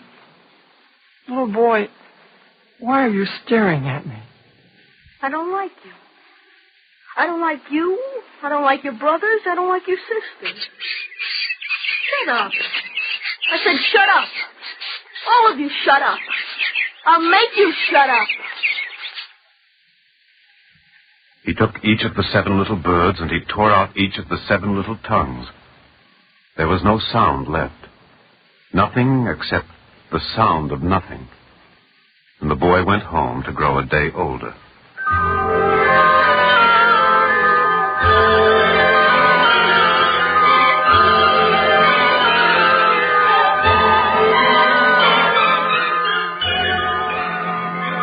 The mother bird flew back, and a neighbor bird told her what had happened.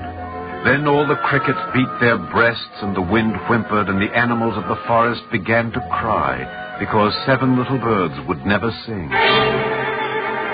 And all the birds of the forest flew to the top of the mountain where the great lone eagle lived.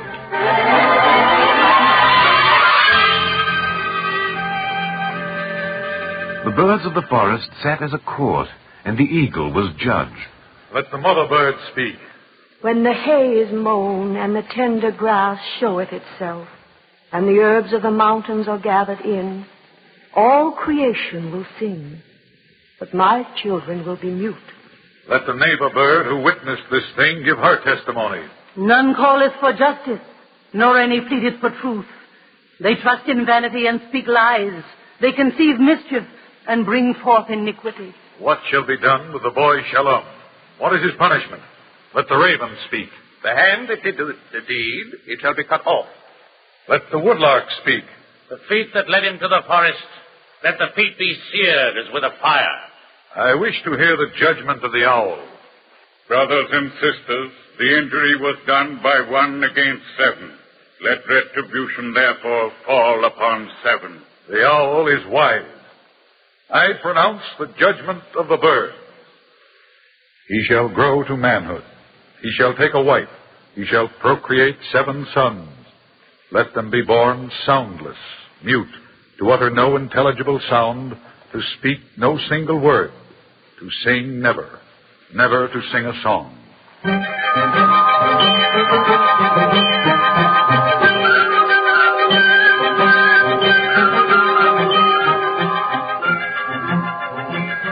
Time has no tongue to tell the time, but a little boy can grow. And how does a boy grow? It is another important question. He breathes air he does not see, he drinks water which has no color of color, and he hears a conscience which has no shape. This is growing, and this is how Shalom grew. The tender grass came many times to April, and many times there was a sound in his nighttime as of little birds crying, and then nothing. Forgetting is also nothing. So nothing for Shalom was forgetting, and he no longer heard the cry of the birds. Shalom was a man who had forgotten the boy. He married. He had 7 sons. Shalom and Shulamith and 7 speechless sons. Shulamith, it is the 10th day of the month of Nisan. In 5 days it will be Passover. Please, Shalom, don't. Not all over again. Not this year. I wish to speak with my sons. Please, Shalom. On the Passover, the youngest child speaks the 4 questions. I will teach it to them, at least to one of them. Shalom, you know it is of no avail. Shulamith, bring them. Children, come here. Your father wants to speak to you.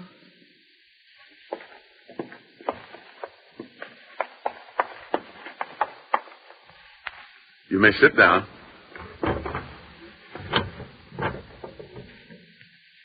Soon it will be the Passover. The table will be spread. We shall eat unleavened bread and tell the story of Israel redeemed from Egypt. You understand? You understand also that one of you, at least one of you, must help us begin the service of the feast. You must sing, Ma nishtano halaylo hazeh mikol halaylos. Why has this night been made to differ from all other nights of the year? It is prescribed. You must sing it. One of you must. You're raising your voice, Shalom. Forgive me, children. You are not to blame. I will sing it for you. In the name of God, please try to sing it. Ma nishtano halaylo hazeh mikol halaylos. Now, sing it with me. Ma nishtano halaylo hazeh mikol halaylos.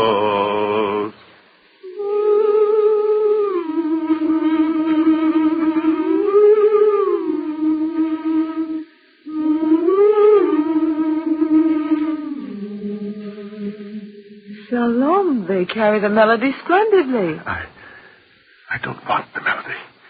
I want the words. Sing it again. Sing the words.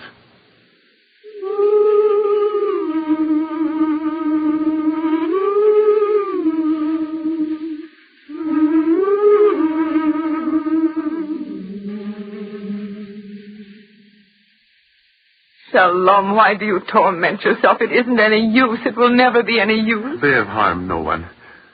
Shulamith, why were they afflicted? I don't know. When the Lord smote the Egyptians, he punished only the firstborn. Who can explain this, Shalom? Can you? Can I? Can anyone?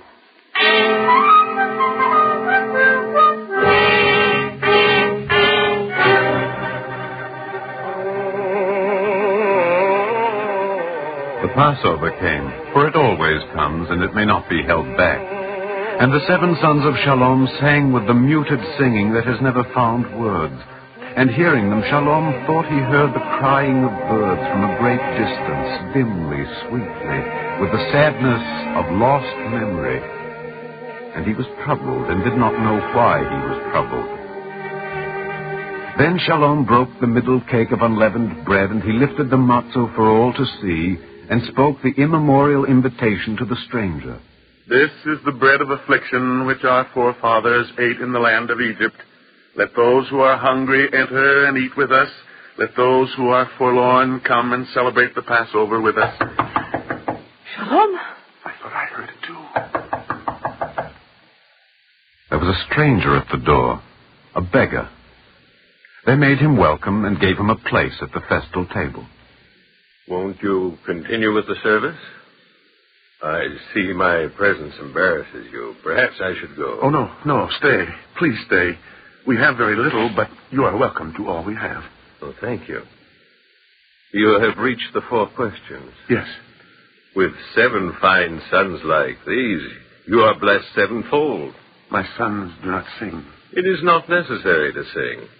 The questions may be spoken. I said my sons do not sing. Shalom. Excuse him, please. Our children were born without the gift of tongue. They are mutes. Forgive me, I did not mean to add to your pain. I am a beggar. I am older than you. I am younger than you. Let me sing for your youngest son. Please? It will make us very happy. The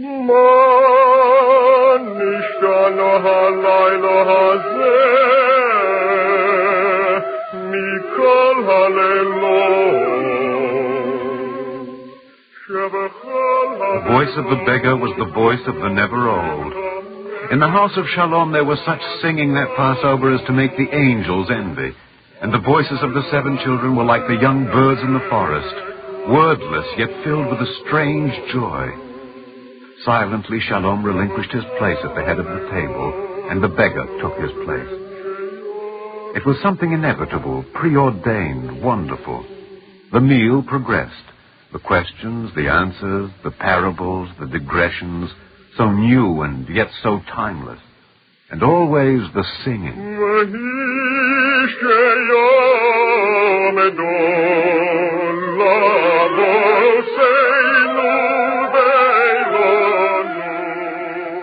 Shulamith, you do not sing? It is so strange, Shalom. I cannot sing. I'm suffocated with happiness. I want only to listen. Shulamith, I feel the same way. Who is he? Shulamith, he was sent to us. Why?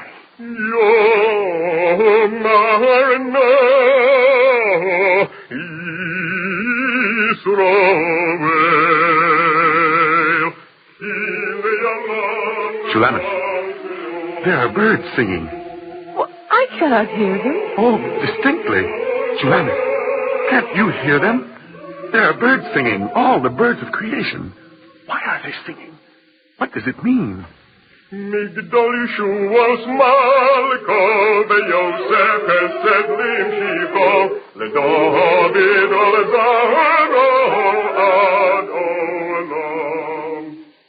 I hear a flapping of wings, a flapping of 100 million wings. Shulamith, what are they trying to say to me? Shalom, you have taken too much wine. There are no wings. There are, Shulamith. And I have barely sipped the wine. I hear wings.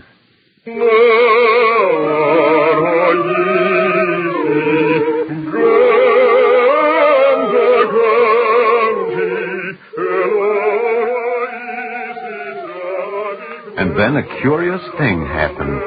Shulamith took the cup reserved for Elijah the prophet, the cup prescribed by custom. She filled it with wine and set it on the table. And then the candles, which had been guttering, burst into terrible flame. Magical and terrible was the light in the room, and Shulamith shielded her eyes against the light, and Shalom and the speechless children of Shalom. Behold, the goblet of Elijah the prophet was drained dry, and the beggar was gone.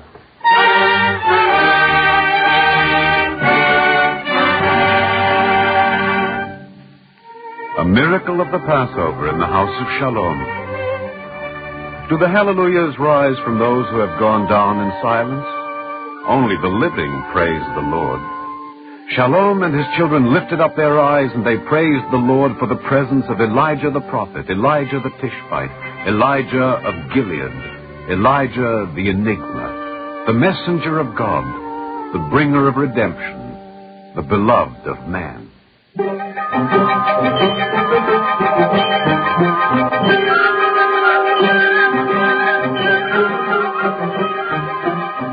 The Passover was gone.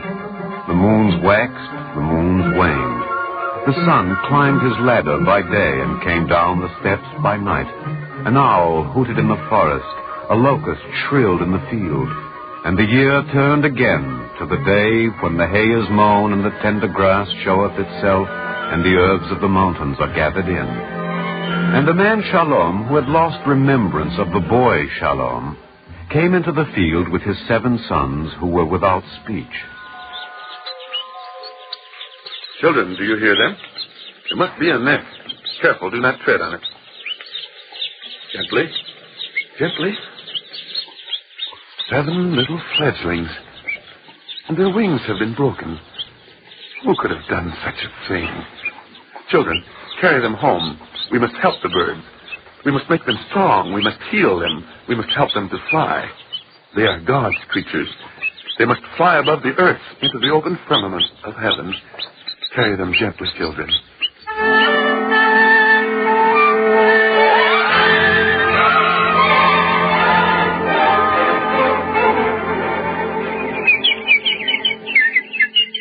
I am pleased with you, children. So is your father. Yes, you have made the birds well. Children, they are thanking you. Shalom, open the window and let them fly away. Children, you do not mind. I'm glad. Our house is not for birds.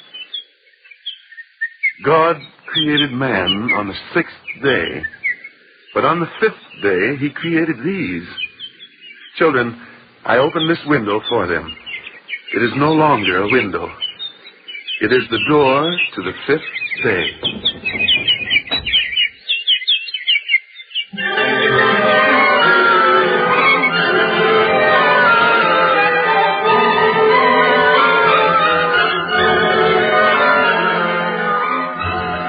Who opens the door to any day? Who heals the night and pledges the rain? Who numbers the gossamer of the spider's web and drops down the dew into the cup? And the rabbit startled in the hedge and gave no answer, and the dog's star blazed in the southern sky and kept his silence, while by meadow stiles the purple flowers smoldered into bloom and would not speak.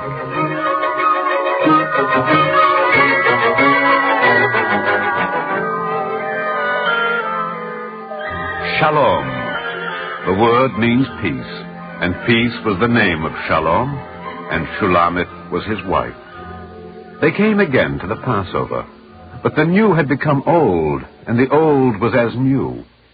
For Elijah the prophet spoke to the raven, and the raven spoke to the owl. The owl held conversation with the woodlark, and the eagle sent forth the herald birds to make a convocation upon a mountain. And all this on the Passover. Yes, of course, it had to be. That is the best thing about a story that never happened. The end of it is foreseen and always good. Once again the eagle spoke upon the mountain. For that which befalleth the sons of men befalleth beasts. Yea, they have all one breath. Does my brother the raven wish to speak? I wish to say that gentleness allayeth great offenses. Spoken well. What does the woodlark say? If the eagle does not object, I yield to the owl. Modesty is becoming. The owl will speak if he is ready. We sat upon a mountaintop once, far removed from men, and we judged their judgment. Now let us unjudge the judgment, seeing that it is come to the season of Passover, a day of liberty. Freedom gave birth to the Passover, and Passover gave birth to freedom. There are 7 sons who wait.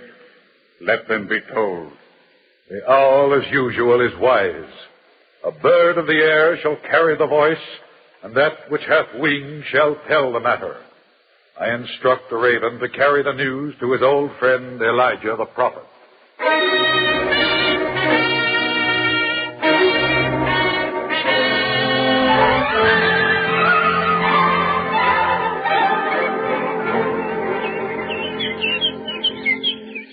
You have come again? Yes. Wherever it is the Passover, Elijah must now go. To each house, to each table, to each place where there is reverence and song. Look, the birds remember my sons. You never would have thought their wings were broken ones. We are about to make a blessing over the Passover wine. Oh, yes, of course. I have forgotten my duties to my guest. Shulamith, fill the goblet of the prophet Elijah and let him sing the Kiddush in the house of Shalom.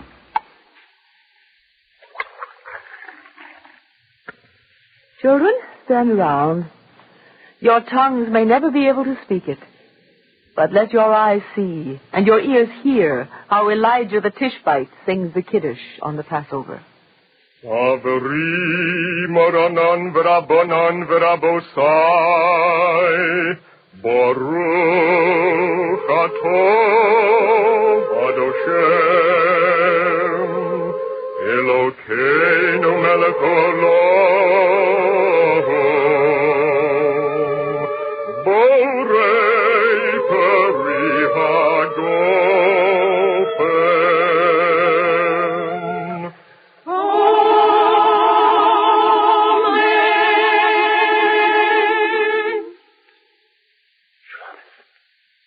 Shulaman, you heard?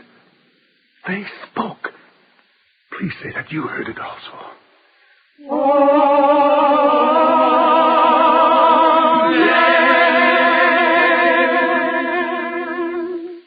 I heard it, Shalom. They spoke. And their first word was Amen.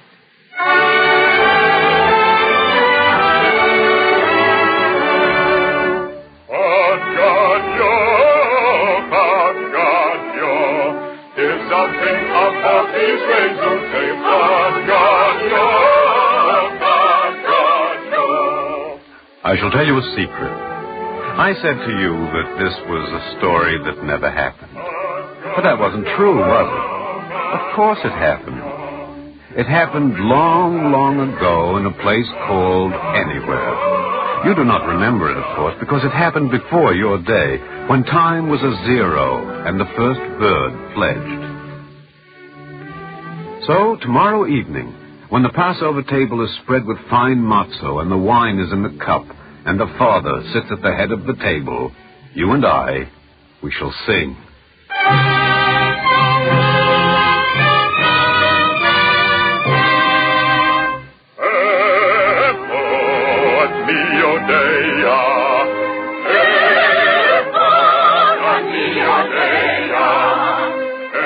And of course, without any doubt, we shall sing Echod Mi Yodea.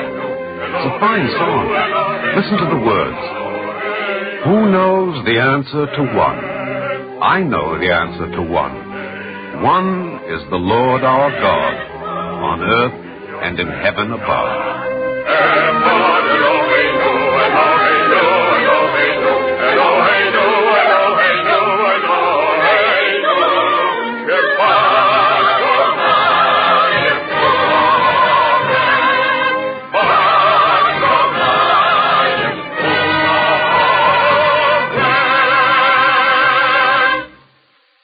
If you would like a free copy of today's script, write to The Eternal Light, 3080 Broadway, New York 27, New York. And now, we present Rabbi Morris Goldstein of Congregation Shereth Israel of San Francisco. Speaking from San Francisco, Rabbi Goldstein. The delightful fantasy to which we have now listened is fashioned from the ever-hopeful theme of a Passover festival and the unforgettable melodies characteristic of it. In this well-told tale, we witness the evil done by mischief and cruelty, but also the redeeming role of kindness and compassion. Is not this the story of all of life? Is there any one of us who can say that he or she has not caused hurt to someone at some time, expressed some prejudice, committed some act of ill will? There is a way to atone. Do good, love mercy, be true and helpful and just, especially to those who have been injured. This, which applies to personal and individual matters, applies equally to the affairs of the world. Pathetic as little birds with broken wings is the plight of entire populations in hate-infested, war-torn lands. Passover, the festival of freedom, bids us come to their rescue. True, they have been liberated from political and military enslavement. Now must we do all in our power to free them from the bondage of hunger, homelessness, and hurt. Let the people of Israel reenact the Seder observance of Passover tomorrow evening with all its impressive ritual and playful charm. The Seder appeal is particularly to the hearts of the young in spirit, to those who retain within the soul an appreciation for song, drama, rich symbolism, and imaginative story. Let the children enjoy their full share of participation. But above all, be sure the spirit of Elijah is present, the hope for a happier world, and our part in making that hope come true. Thank you, Rabbi Goldstein.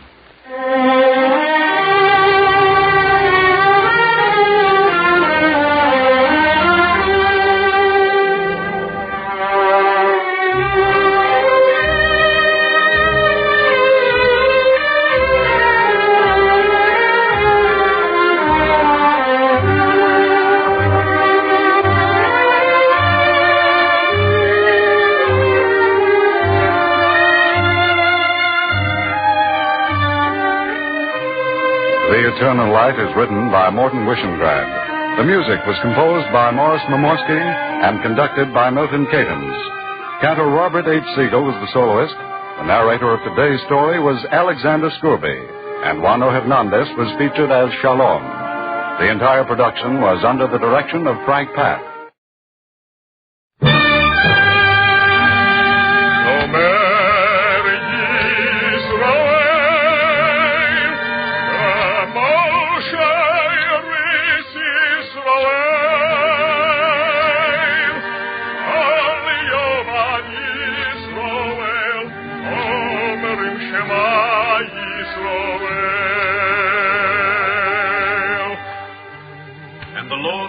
Unto Moses, saying, Command the children of Israel that they bring unto thee pure oil olive, beaten for the light, to cause the lamps to burn continually in the tabernacle of the congregation. And it shall be a statute forever in your generation.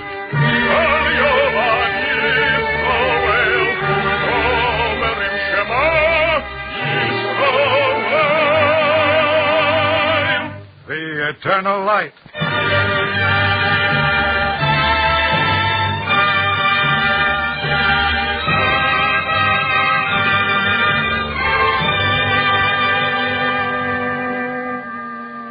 The National Broadcasting Company and its affiliated independent stations present The Eternal Light, a program which comes to you under the auspices of the Jewish Theological Seminary of America.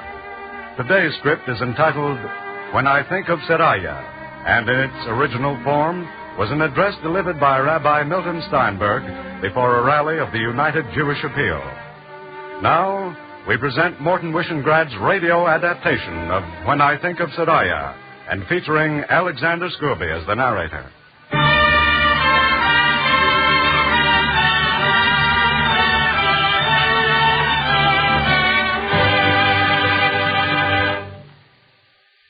I have been thinking a great deal of late about Seraya. What, you will ask, is Seraya? Seraya is a village situated in the Lithuanian county of Suwalki, just to the east of the old German frontier.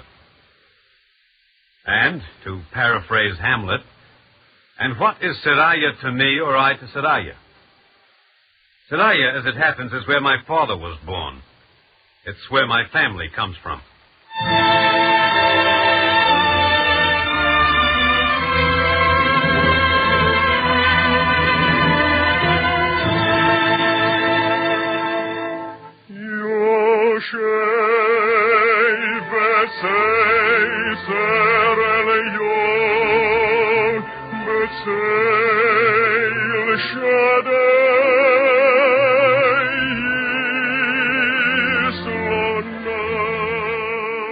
These are the words of the 91st Psalm. Thou shalt not be afraid of the terror by night, nor of the arrow that flieth by day, of the pestilence that walketh in darkness, nor of the destruction that wasteth at noonday. I say I've been thinking of Seraya of late. I cannot think of all of Europe's Jews. The 6 million dead, the 1.5 million walking skeletons. I cannot think of them. Such numbers are too large for me to embrace. The anguish they represent too vast for my comprehension. And so I think of Seraya instead.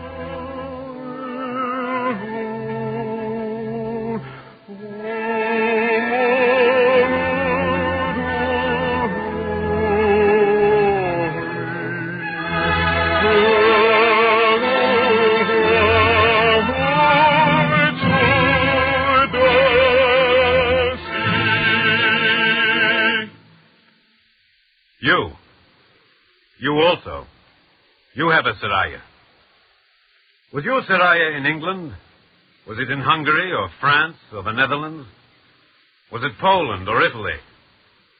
Or Germany? Yes, you too. You have a Seraya. It is the place of your origin, of your father's origin, of your grandfather's. It's the place from which your distant forebears set out for the New World. Let me then speak to you of Seraya, and do you, as I speak, translate its equivalent into your own life. I say to you, lay hold of the agony of Europe today, because it is your agony. Make real for yourself the largest tragedy in all recorded time, because it is your tragedy.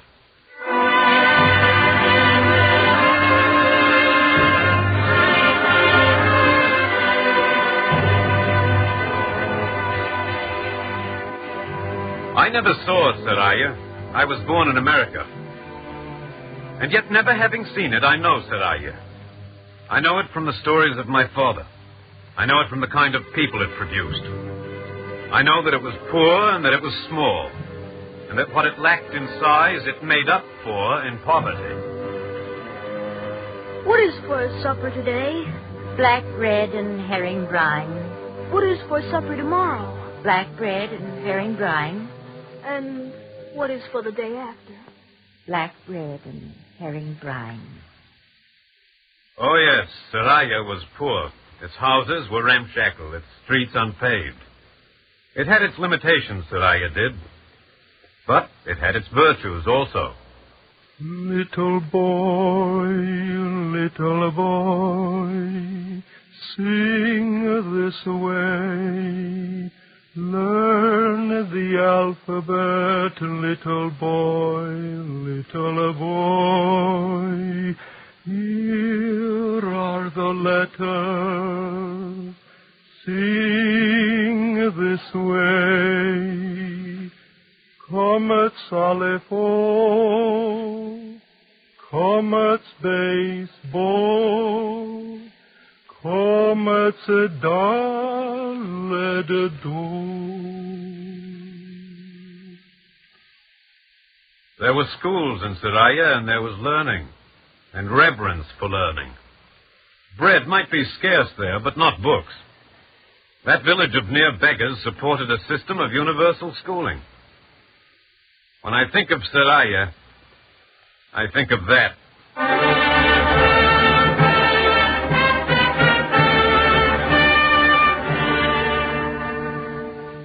What is more, the townspeople, as befitted disciples of the prophets and rabbinic sages, had a sense of justice. A sense of justice so keen that, according to an ancient practice, anyone who had been wronged was entitled to interrupt the public worship.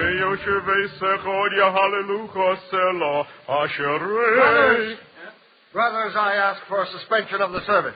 What is your reason? Wages are claimed by my employees. I believe that full payment has been made, and that they injure my good name by their assertion. State your grievance. The service will be resumed later. And until the inequity had been righted and justice done, the congregation held the service suspended. That was according to ancient practice. When I think of Seraya, I think of that.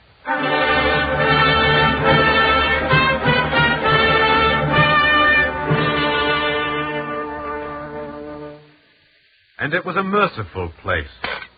The poorest of Seraya, even those who themselves lived on alms, gave something regularly for sweet charity's sake. Reb Meyer, my halfpenny for the Passover fund. And this philanthropy was not merely formal. It sprang rather from spontaneous compassion, from... Tsar Balechaim, the pain of all living things. Tsar Balechaim. Do you understand that? The pain of all living things. That is why I give. When I think of Seraya, I think of that.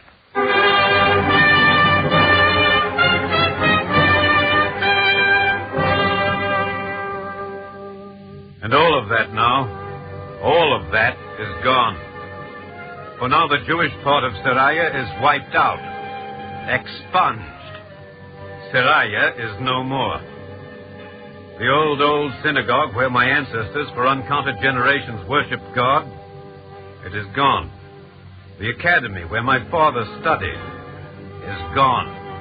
The books Seraya composed and treasured, for which it dreamed and scrimped and saved, gone into ashes. Even the cemetery where my forefathers sleep, gone. And as for its Jews, men, women, children, some saints, some sinners, some learned and some untutored, some wise and some foolish, but all eager to live, all undeserving of the fate which overtook them, I do not want to think of them. Especially, I do not want to think of how most of them were done to death.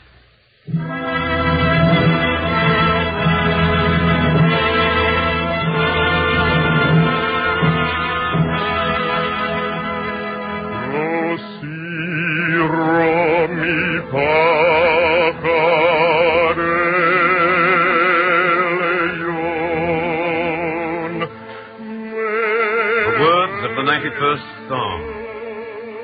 O thou that dwellest in the covert of the Most High and abidest in the shadow of the Almighty, I will say of the Lord, tell me, what shall I say of the Lord? And what shall I say to him? I ask you, what shall I say and think and remember? I tell you again, I do not want to think of the Jews of Seraya. I do not want to think of how most of them were done to death. Yet think of them I must. For some of those Jews still live. How many? I don't know. No one knows. Perhaps no one ever will know. But there are probabilities and presumptions on which one can calculate. In Seraya before the war, there were 2,000 Jews in all. We have learned, however, that the Jews in small towns fared much worse than those in the cities. They were much more easily detected and apprehended. Their opportunities for concealment were fewer. Let us, however, be optimists. Let us say that of the 2,000 Jews in Seraya, as many as 20 came through alive. Those 20 Jews haunt me. In the first place, I cannot figure out why they are they and I am I. Through what merit of mine am I safe, secure, light in heart whenever I watch my wife going about her household duties or hear my children laugh as they play? And what was their offense that the 20 who survive are cold now, and naked now, and hungry now, and haunted by horror? I simply cannot puzzle out what sin they committed so horrible as to merit the torments meted out to them. To look on while one's wife disappears into a death train or a gas chamber, to see one's children spitted on bayonets, or to ponder their slow starvation, their bellies waxing great with bloatedness, their arms and legs turning matchstick thin, their bodies growing feeble with lassitude, until life and death can no longer be told apart. This is what haunts me. The thought that there, but for the grace of God and the capricious decision made by my father, but in any case through no virtue of mine, there go I. They're my wife. They're my children. Mizmor leDavid, Ad Hashem Ro. Mizmor le David, a psalm of David. Allow him to sing the 23rd psalm. Allow the words for my morbid vagary. For when I think of Seraya, I reflect that of the 20 who may survive, perhaps some of them may be my own remote kin. Who knows? Perhaps they bear the names common in my family. The Samuel to which my father answers. The Shraga or Philip of one of my American cousins. The Jonathan of my son. What is more, being kin to me, they may actually resemble the members of my family. Perhaps one of them is short, limpid-eyed, and gentle like my father. Perhaps there's a little girl, fair-haired and as blue-eyed and delicate as my Aunt Sarah was said to have been in her childhood, as her little American granddaughter Alice is today. That is why these Jews haunt me. I know them. I know their lot. After all, are they not flesh of my flesh and blood of my blood?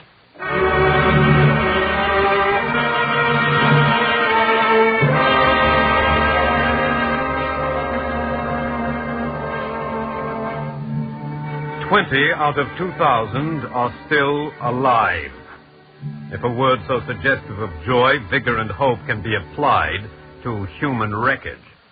20 out of 2,000. A few are in Salzburg in the American zone of occupation. Several in Bergen-Belsen in the British zone. 1 or 2 are in Italy. 1 or 2 are in France. 1 is in Siberia. And 1 has even found his way to Shanghai. And only yesterday, a strange wonder occurred. 2 Jews of Seraya, wandering the streets of the internment camp at Theresienstadt, unexpectedly came face to face. Merciful God, are you still alive? Why are you crying? I know. A familiar face. You are my familiar face, and I am yours.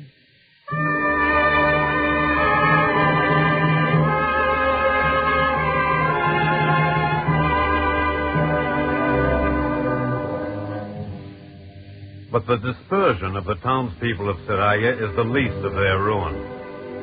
Not one of them is sound in body. The starvation that wasted their frames, the torture that ulcerated their stomachs, the terror that poisoned their kidneys and hardened the arteries of their brain and heart, that rotted the teeth out of their mouths, these are still upon them. Go and see. See the 6-year-old incapable of walking, the 10-year-old a baby in structure. Nor is any of them rosy-cheeked, unless it be with the flush of consumption.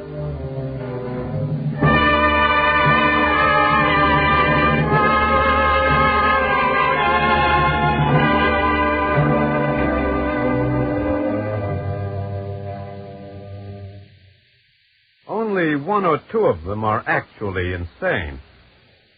But every one of them is at least touched with madness, and some cannot sleep for the terrors that come in dreams by night. Not one of them has a single garment beyond the rags on his back, the broken shoes and burlap wrappings on his feet. What possessions do you carry? Nothing. Do you have a scarf, a coin, a watch, a fountain pen? Do you have anything? Nothing. Have you a home? No. A shop? No. Do you have a newspaper to read? No home, no shop, no newspaper to read, no prayer book from which to worship God, no calendar to tell which days are the Sabbaths and which are the holy days, no synagogue in which to pray. Mention anything pertaining to life and the graces of life, and they do not have it. When I think of Seraya, I think of that.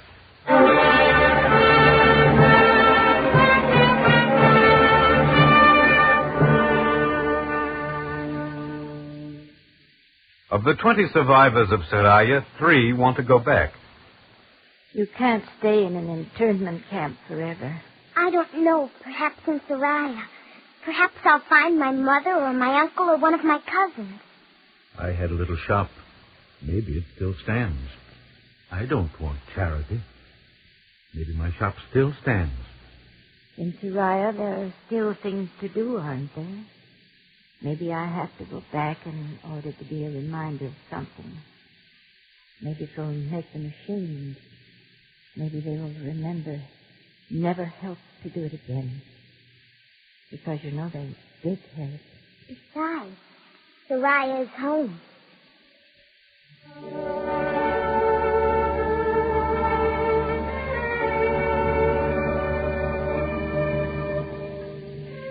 And so they are on the move again. A tottering old woman from Switzerland. A man from Lublin. A girl from a camp in Germany. Half labor camp and half brothel. And who will maintain them on the way? Who will give them provender and protection from Polish anti-Semites whom the Polish government has admittedly been unable to suppress, and Lithuanian anti-Semites whom not even the Soviet army has brought to heel? Who? And in Seraya, when they find home gone, shop gone, books, tools, friends, brothers, family, synagogue, all gone, and not 10 Jews left to form the minyan of the prayer service, who will stand with them?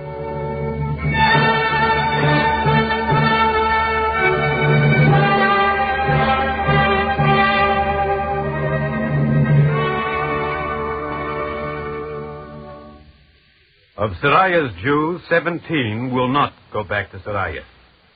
They have their reason. There is nothing that remains. I cannot return to nothing. My neighbors joined with the Nazis against me. I cannot return to my neighbors. I cannot return to Seraya because the streets cry aloud of murder and rape and torture. I won't go back.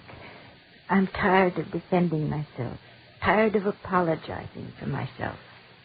I can't go back. I can't either. I'm still a boy. Maybe there's a chance for me. A chance to lead a normal life. It isn't in Seraya. Of these 17, 3 have set their hearts on America. But only one will be so fortunate as to be admitted here. But one will come. And for that one, you must be prepared. When I think of Seraya, I think of that one.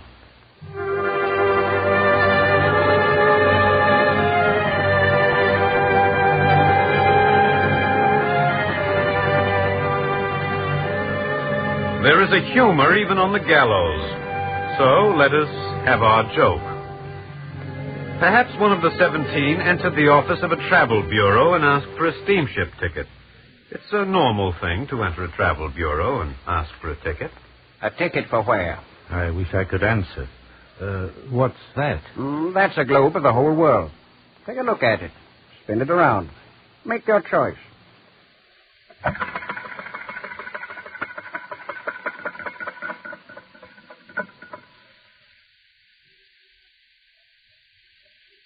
Well, have you found what you want? A moment more, please. I'm studying the countries and the continents. Well, my friend?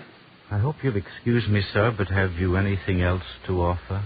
Yes, have you anything else to offer?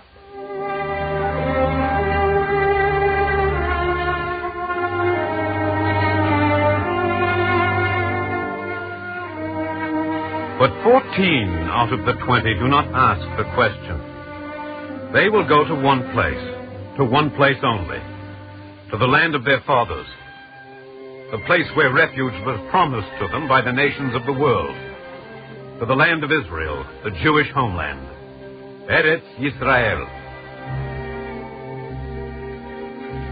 Some will go because there is literally no other place on earth for them.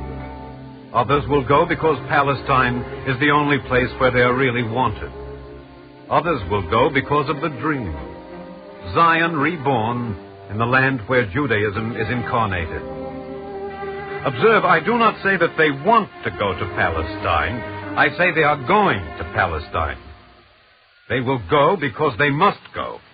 Because the alternative is slow death. Because the right will not be forever denied. They will get through because they are going home. And they will know what it means to be wanted and to be welcome.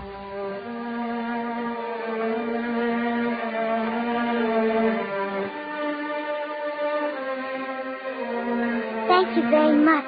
I've said the night prayer. May I go to sleep? Are you sure you're quite ready? I think so. See, I folded my dress very carefully. I can sleep on it. It's a good pillow. But you mustn't sleep on the floor. I always sleep on the floor. Little girl, who sleeps in the bed if you sleep on the floor?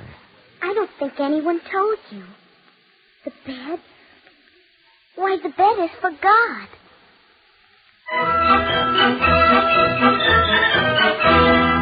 Annu bannu arts levenot ule hivanot. Annu bannu arts levenot ule hivanot.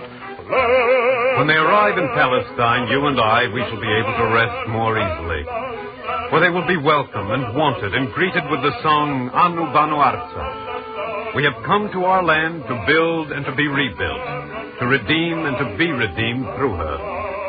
They will know what it means to be cleansed of terror. And once again they will retrieve their souls from pauperism and find honesty and normalcy and the blessed wonders of the commonplace. When I think of Seraya, I think of that.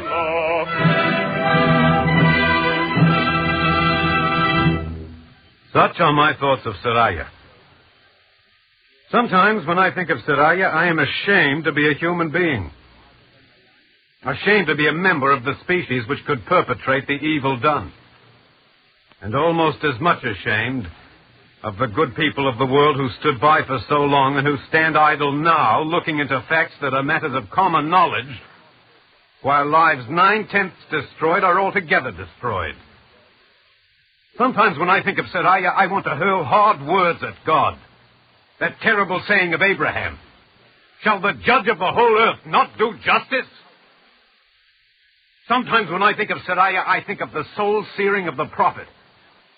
"Thou, too pure of eyes to behold evil, thou that canst not look on oppression, wherefore hast thou looked on when men did treachery, and did hold thy peace when the wicked swallowed up the righteous?" Sometimes I want to slip into some synagogue and say Kaddish, the prayer for the dead. Not the familiar Kaddish, but the saints' Kaddish. I want to stand up and cry over Seraya, over its dead, over its handful of living. Yisgadal v'yiskadash me'ravo, v'yolemod hu asit li'eschadito. Magnified and sanctified be God's great name in the world which he is to create anew, in which the dead will live, and life be eternal, and Jerusalem be rebuilt, and its shrine restored.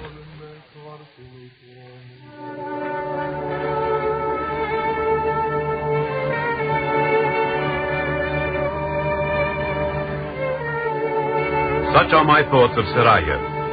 For those who return, for those who come to America, for those who go to Palestine, at no moment, if I can help it, will they lack for food, clothing, shelter, medical care, or in the things that minister to the Spirit. The hope of Seraya is in the United Jewish Appeal.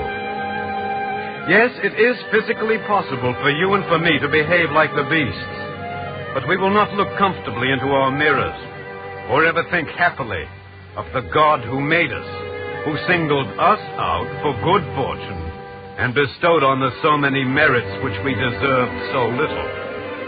Seraya looks to us for deliverance through the United Jewish Appeal. Deliverance speedy and full. Almighty God, exalt me. Make me to remember the dead and the living. Make me worthy to be fashioned in human form. Make me worthy to be fashioned in human form. Make me will to fight and make me will to give.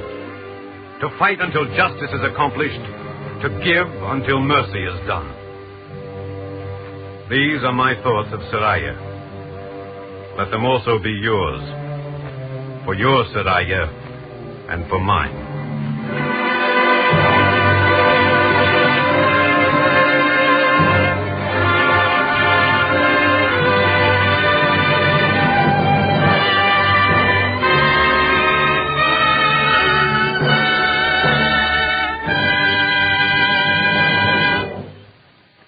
Our script today, was based upon an address delivered by Rabbi Milton Steinberg of the Park Avenue Synagogue and published in the Reconstructionist magazine.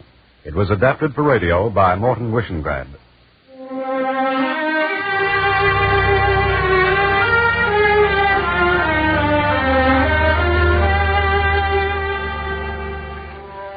If you would like a free copy of When I Think of Seraya, write to The Eternal Light, 3080 Broadway, New York, 27 New York. The music was composed by Morris Momorsky and conducted by Milton Cadams. Cantor Robert H. Siegel was the soloist, and featured as our narrator was Alexander Scurby. The entire production is under the direction of Frank Papp. This program was a presentation of the National Broadcasting Company and its affiliated independent stations, and came to you under the auspices of the Jewish Theological Seminary of America. A free copy of today's script may be obtained by writing to The Eternal Light, 3080 Broadway, New York, 27 New York.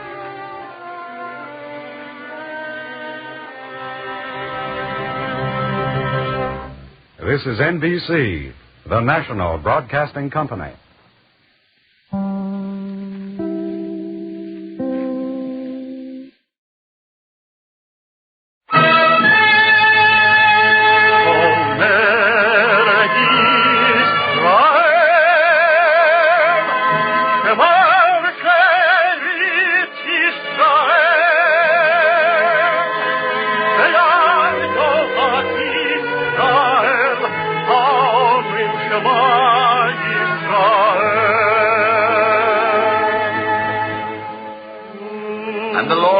Unto Moses, saying, Command the children of Israel that they bring unto thee pure oil olive beaten for the light, to cause the lamps to burn continually in the tabernacle of the congregation, and it shall be a statute forever in your generations.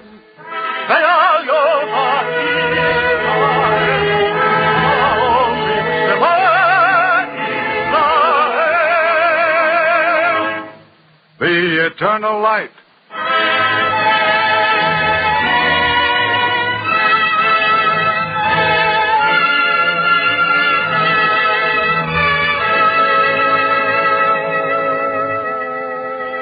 The National Broadcasting Company and its affiliated independent stations present The Eternal Light. This program comes to you under the auspices of the Jewish Theological Seminary of America. Our story today is entitled A Quiet Life in Hampshire by Morton Wishengrad and is based on an article by Molly Panta Downs, which appeared in the New Yorker magazine. Featured as the doctor is Horace Braham.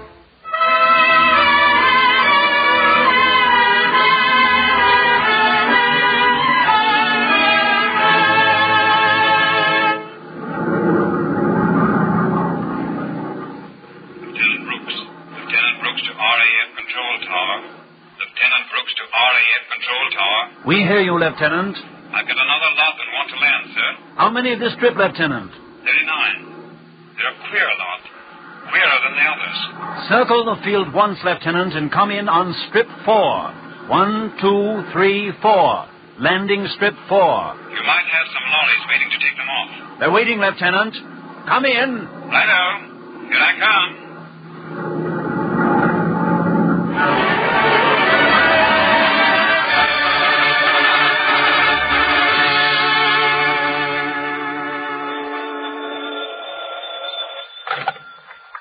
Bloomsbury House, London.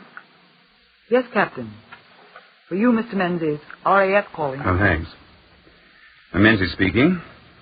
You there? How many did you say, Captain? 39. Oh, very good. Yes, our man is waiting at Hampshire. Oh, you needn't worry, Captain. He's a good chap. He'll know how to handle them. Of course. Yes, of course. We know they're very difficult. Just send them on to Hampshire. Our chap will know how to handle them.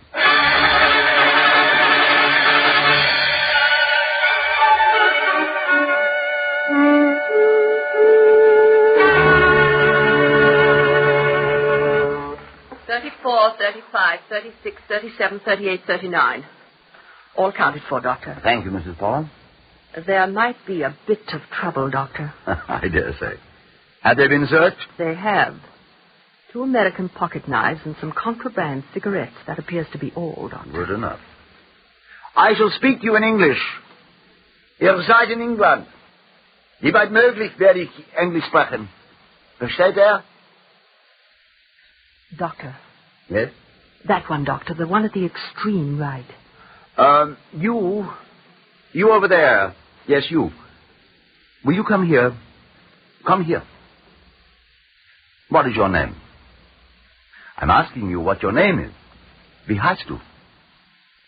Very well, you needn't answer. Put down that cigarette. We allow no smoking here. Rauchen ist hier verboten. Wiederholt es nicht. Doctor, he refuses. Easy, Mrs. Pollock. I shall not have my authority flouted. Put down that cigarette. Please, Mrs. Pollock. Let's not try to create any additional problem for ourselves. Mind if I try one of your cigarettes? Thank you. A light, if you please. American brand, isn't it? Quite good. I should like to know your name. Wie heißt du bitte? All right, we shall discover your name later. Wie alt bist du? Signore. Well, that's something. This boy is 10 years old. Mrs. Pollock, you may show them all to their dormitories. And let's try not to have any trouble.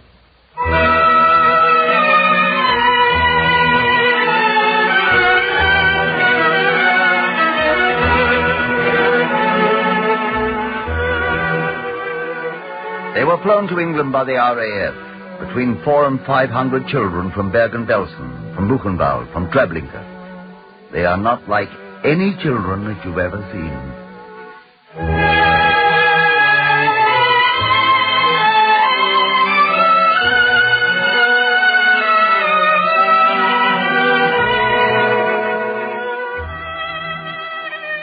This is the reception hostel of the village of Durley in Hampshire. I'm in charge. Durley is a quiet place. Nothing much but sleepy brown fields, an occasional thatched cottage and windy skies. And now 71 boys and girls between the ages of 9 and 16. 57 boys, 14 girls. There are always fewer girls than boys. The very young children and the girls died more easily.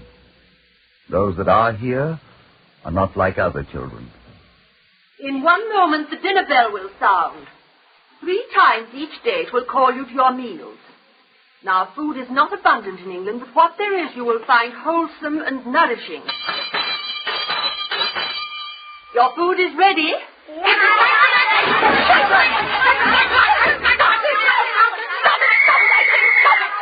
Stop it! Oh, leave them alone. Leave them alone, Mrs. Pollock.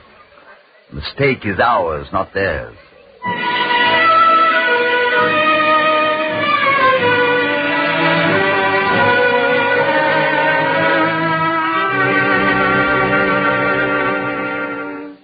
Do you understand me? Yeah. You can speak a little English, can't you? Cheerio. That's fine. Now, why did the riot take place in the dining hall? I do not know. Please, trust me. I don't want to punish anyone. I want to know. I must know, so that I can help you. I do not speak. Won't you trust me? 9. Very well. I shall tell you then. In Buchenwald, the Nazis would throw a single loaf of stale bread into a room full of children. So you fought for it like wild beasts. Yeah. I should have remembered, shouldn't I? Can't you understand that this is England? You've been brought here by the Jewish Refugee Committee because we're anxious to help you. You are a man. Do you think every man is someone to fear? Yeah. Boy, that isn't true. No one's going to torture you anymore. No one's going to make life hideous anymore. Won't you trust us? 9. You have a right to say no. Very well, don't trust us now, if you like.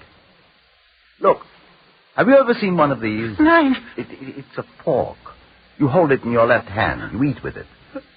Now, this is the table knife. This is a spoon. This small spoon is for dessert. You're a big boy. Have you no recollection of these things? 9. Mrs. Pollock, set a single place in the dining hall. And please ask the children to come in. We have to begin from the beginning.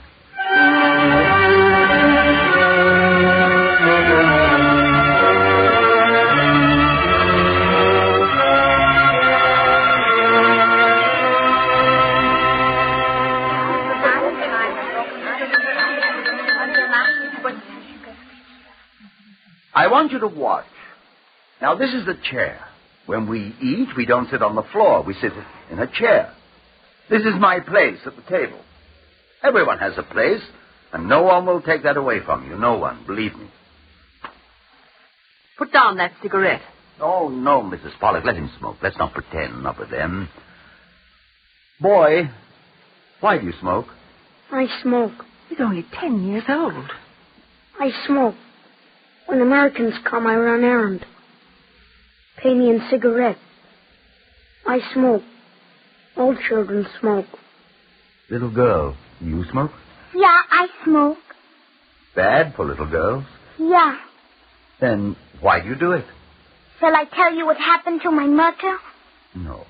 Shall I say what happened to my father? No. Then I tell you what happened to the Kinder. No. You want I should not tell you? I'd rather not. Then you do not know why I smoke. All right, I still smoke. Doctor, aren't you going to do something about it? Not yet, Mrs. Pollock. You might see that they have cigarettes. I most certainly will not, Doctor. I absolutely refuse. No, Mrs. Pollock, it's not a request. You will see to it that cigarettes are distributed to those who want them. Under no circumstances, Doctor. I'm sorry to hear you say that, Mrs. Pollock. I shall have to do it myself.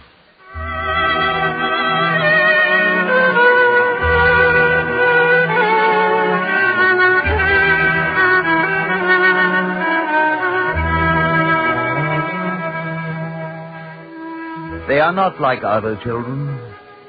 They are not children. They are scarred with memory and old with memory. They are not sure that every grown-up is not an enemy. They are reasonable, as old men are reasonable. But as old men are sometimes suspicious, they are also suspicious. As the weeks went by, we discovered things about them. Things which visitors from London could never understand. Doctor, you are doing a noble piece of work. These children are eternally obliged to you. No, madam. They've no sense of being under obligation to anyone. Why, that's astounding. I don't know that it is, madam.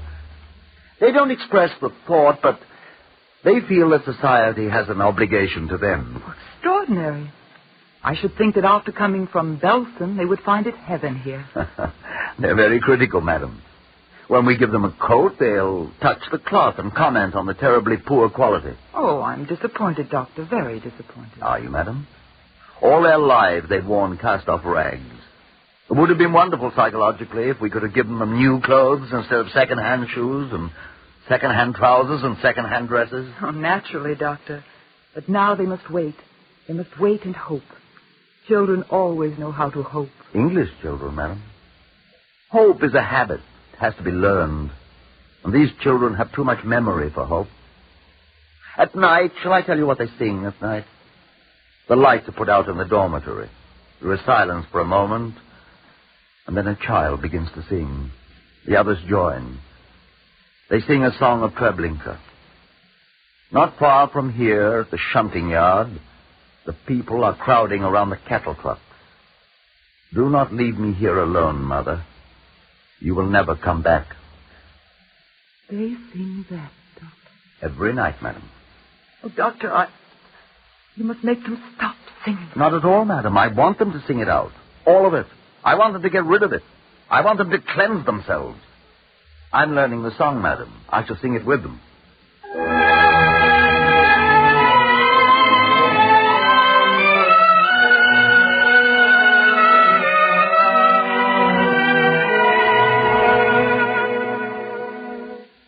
Doctor, you'll have to put a stop to this. A stop to what, Mrs. Pollock? Postman, you speak to the doctor. And I'm not minding, sir, only it's a bit of inconvenience, you might say. What is, Postman? At the Quillhead, sir, I daren't leave my bicycle out of my hand for a moment. The boys steal it? Not only the postman's bicycle, all the bicycles of all the tradesmen. I wouldn't call it stealing, ma'am. They borrow it and ride like they're crazy. They bring it back, though. It's inconvenient, that's all, sir. Doctor, they must be taught obedience. Mrs. Pollock, I think they must be understood first. They're lonely. They're frightened. They're cursed with a memory of horror and convulsion. It's too quiet here for them. They're terrified by the quiet. That's why they seize the bicycles. It's movement. They need movement. Begging your pardon, Doctor. Yes? I'll speak to a few of the lads in the village. It might be we could lend our bicycles of a Sunday. Well, that's very kind of you. It's all right, sir. Some of the Durley lads could come up and play a bit of football with them. Durley versus Bergen-Belsen. Well, that's a wonderful idea, Postman. We'll do it.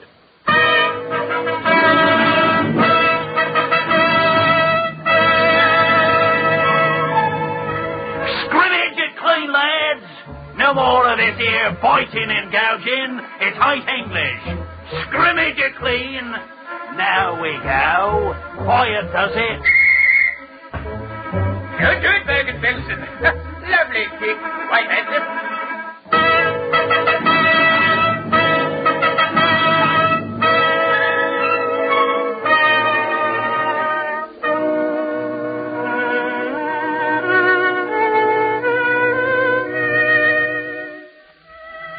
Durley versus Bergen-Belsen. Inspiration. We gave them what they craved, movement. And we discovered something else. They did not wish to be set apart. Durley Village 3, Durley Hostel 2. Scrimmage it clean, lads. Durley Village versus Durley Hostel. They preferred that. And because they did not wish to be set apart, we were given a powerful lever against recent memory. Children, the doctor's respect. Get in line, please. Your cigarettes. 9. What's that? 9. Are you sick? 9. Not really? 9, Frau Pollock. Not sick. Something's wrong. 9. That Wilhelm Trowbridge, English boy. You mean William Trowbridge, the butcher's son? William. Good football player, William. Fine kick. 13-year-old. No smoke. Oh, I see. William doesn't smoke. I stop. Smoking? 9. Wilhelm say it's bad for children. He think I speak English very fine. You do. Oh, you speak English very fine. Hello? Cheerio? Thank you very much.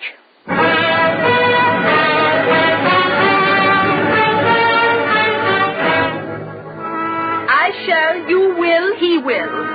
Plural, we shall, you will, they will. Shall in the first person indicates future tense. Will in the first person indicates determination. Yeah, Frau Pollock. We will learn English, yeah?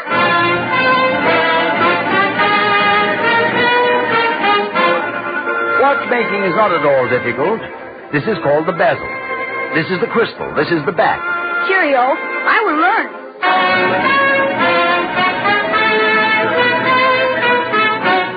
Yell at the boy, yell to girl. Stop, stall, bench. I learn Hebrew good, Frau Pollock. In Palestine, I will speak Hebrew very good, Nine.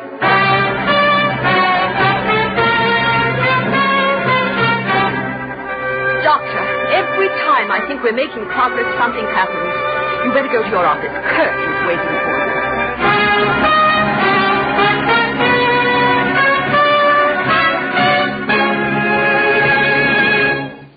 Kurt, empty your pocket. It belongs to me. It belongs to everyone. You stole it. Empty your pockets. Good Lord. Is that why Mrs. Pollock sent you to me? Yeah? 1, 2, 3, 4, 8 slices of bread. Kurt, are you hungry? Always. Then don't let me stop you. Go ahead, eat. Oh, thank you. Bread is good. Ah, chew. Don't swallow. Swallow is quick. Boy, you'll get a stomachache. People get stomachache from eating. They most certainly do. Nein. No stomachache from eating. Well, it's a medical fact. Nein. Stomachache from not eating. Good. Put the bread down. I'll not take it away. Sure? I promise. I put it down, but I hold it here. Kurt, what are you planning to be when you grow up? Cook. All children want to be cook. Put potato in pot, beans, carrot. Pot cooks. Children watch. Beautiful to watch.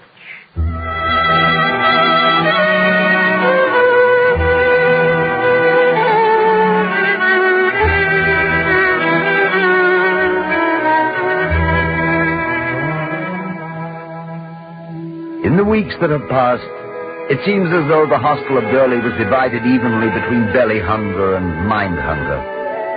The craving for food has never ceased, and the children began to exhibit the bloated, lopsided fat that comes from strenuous feeding after years of starvation. But their minds also have begun to bulge. English grammar, English history, Hebrew, arithmetic. Facts to be crammed in, stuffed, and devoured. In spite of all they've gone through, the will to survive and the will for knowledge is intense and terrifying. They are not like other children.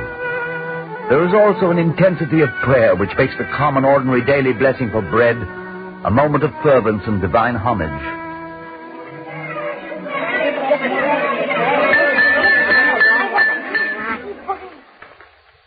Whose turn is it to say the blessing for bread today? Mine.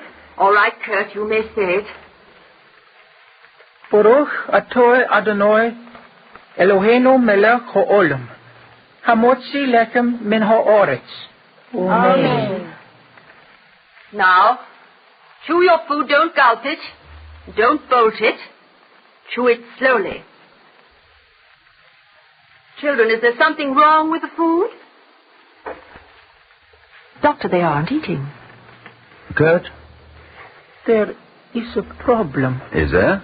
I am not the spokesman. Who is the spokesman? Arthur, why don't you speak? I will. Doctor? What is it, Arthur? On the Sabbath, 11 boys are to be bar mitzvah. That's true. Is there something wrong with that? I wish to be the 12th boy.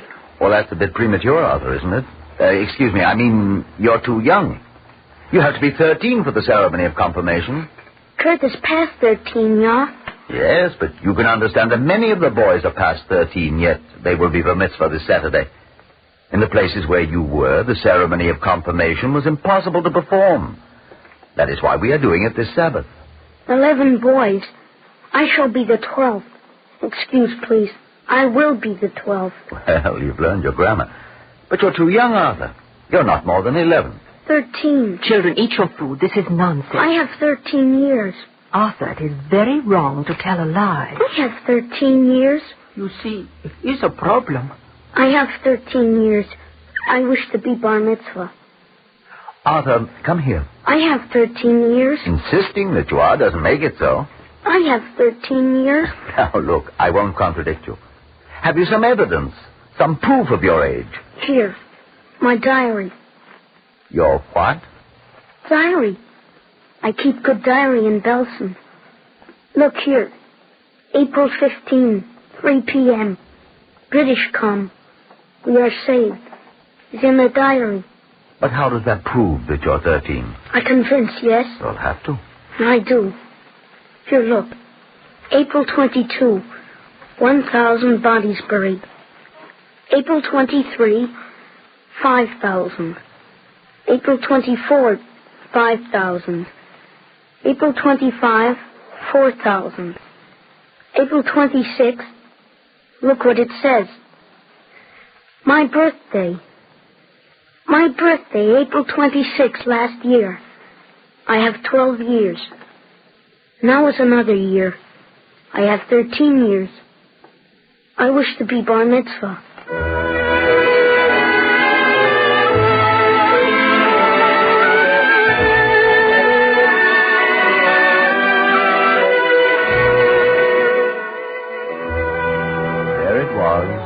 Middle of the methodical entries of murder and assassination.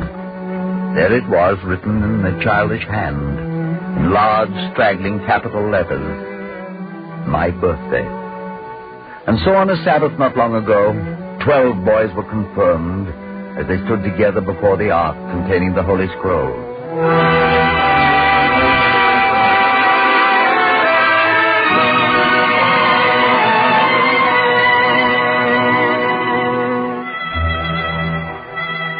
They lead lead a quiet life in Hampshire.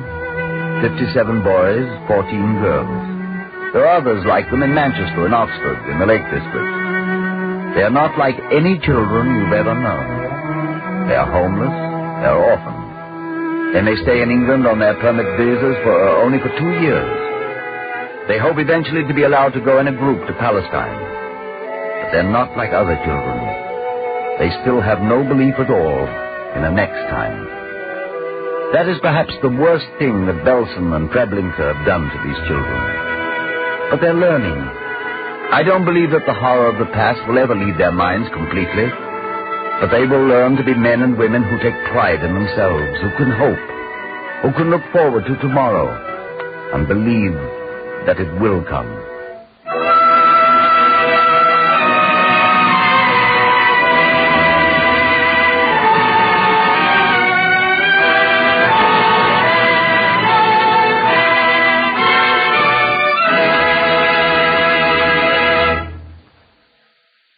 If you would like a free copy of the script you have just heard, write to The Eternal Light, 3080 Broadway, New York 27, New York. And now, we present Rabbi Henry Fisher of Congregation B'nai Zion of Chicago. Speaking from Chicago, Rabbi Fisher. In ancient days, the Valley of Hinnom was the symbol of human degradation. We know it as Gehenna. In our days, we have its twin, where man's inhumanity to man has reached its greatest depth. We have Belsen and Buchenwald and Treblinka, and the worst was Treblinka. You've heard a few lines of the song of Treblinka, of this song that was sung in every concentration camp, in every sewer and in every hole where Jewish people lay hiding. What terrible visions this song conjures up. The poignant tragedy that befell millions of our people is mirrored in these lines. All the pain and anguish, all the sorrow and suffering, the loneliness and the helplessness. The song of Treblinka, the song of children bereft of parents, with bodies broken and minds mangled and souls scarred. Treblinka, a 20th century Gehenna. To us, Treblinka is a challenge. To us who breathe freely, a charge has been given, to bind up the wounds, to give strength into bodies that are broken, to bring love and understanding to hearts that have known hunger and yearning, to restore faith and confidence to minds that have known naught but deceit and betrayal. When an old man dies, you bury a past. When a child dies, you bury a future. How many futures have been lost at Treblinka? And how many futures must we build for those who've survived? It is these surviving children who must be resuscitated, into whose dry and desiccated bones new life must be breathed. For them we must build quiet, peaceful lives, the quiet lives of Hampshire. But Hampshire is not enough. We are grateful for Hampshire, a lovely name and a lovely place that is typical of the English countryside. But Hampshire is not enough, for it is but a wayside resting place. They are there only temporarily. Beyond Hampshire we think of Ein Harod, of the Galil, of the Valley of the Jordan, of Tel Aviv. We think of Eretz Israel and a home that is waiting for them, which civilization must give them, and which these boys and girls yearn for. The song of Treblinka, the song of fear and pain and suspicion, and another song, the Atikva, the song of joy and of gladness and of faith renewed. And this song of Zion alone can erase that other song, that song of evil. Blot out of the hearts of these luckless children all those terrible memories, and enable them to face life anew. Face it as we want all God's children to face it, strong and firm, with eyes clear, and minds stout, and souls resurgent, and with the light of faith and love in their hearts. Thank you, Rabbi Fisher.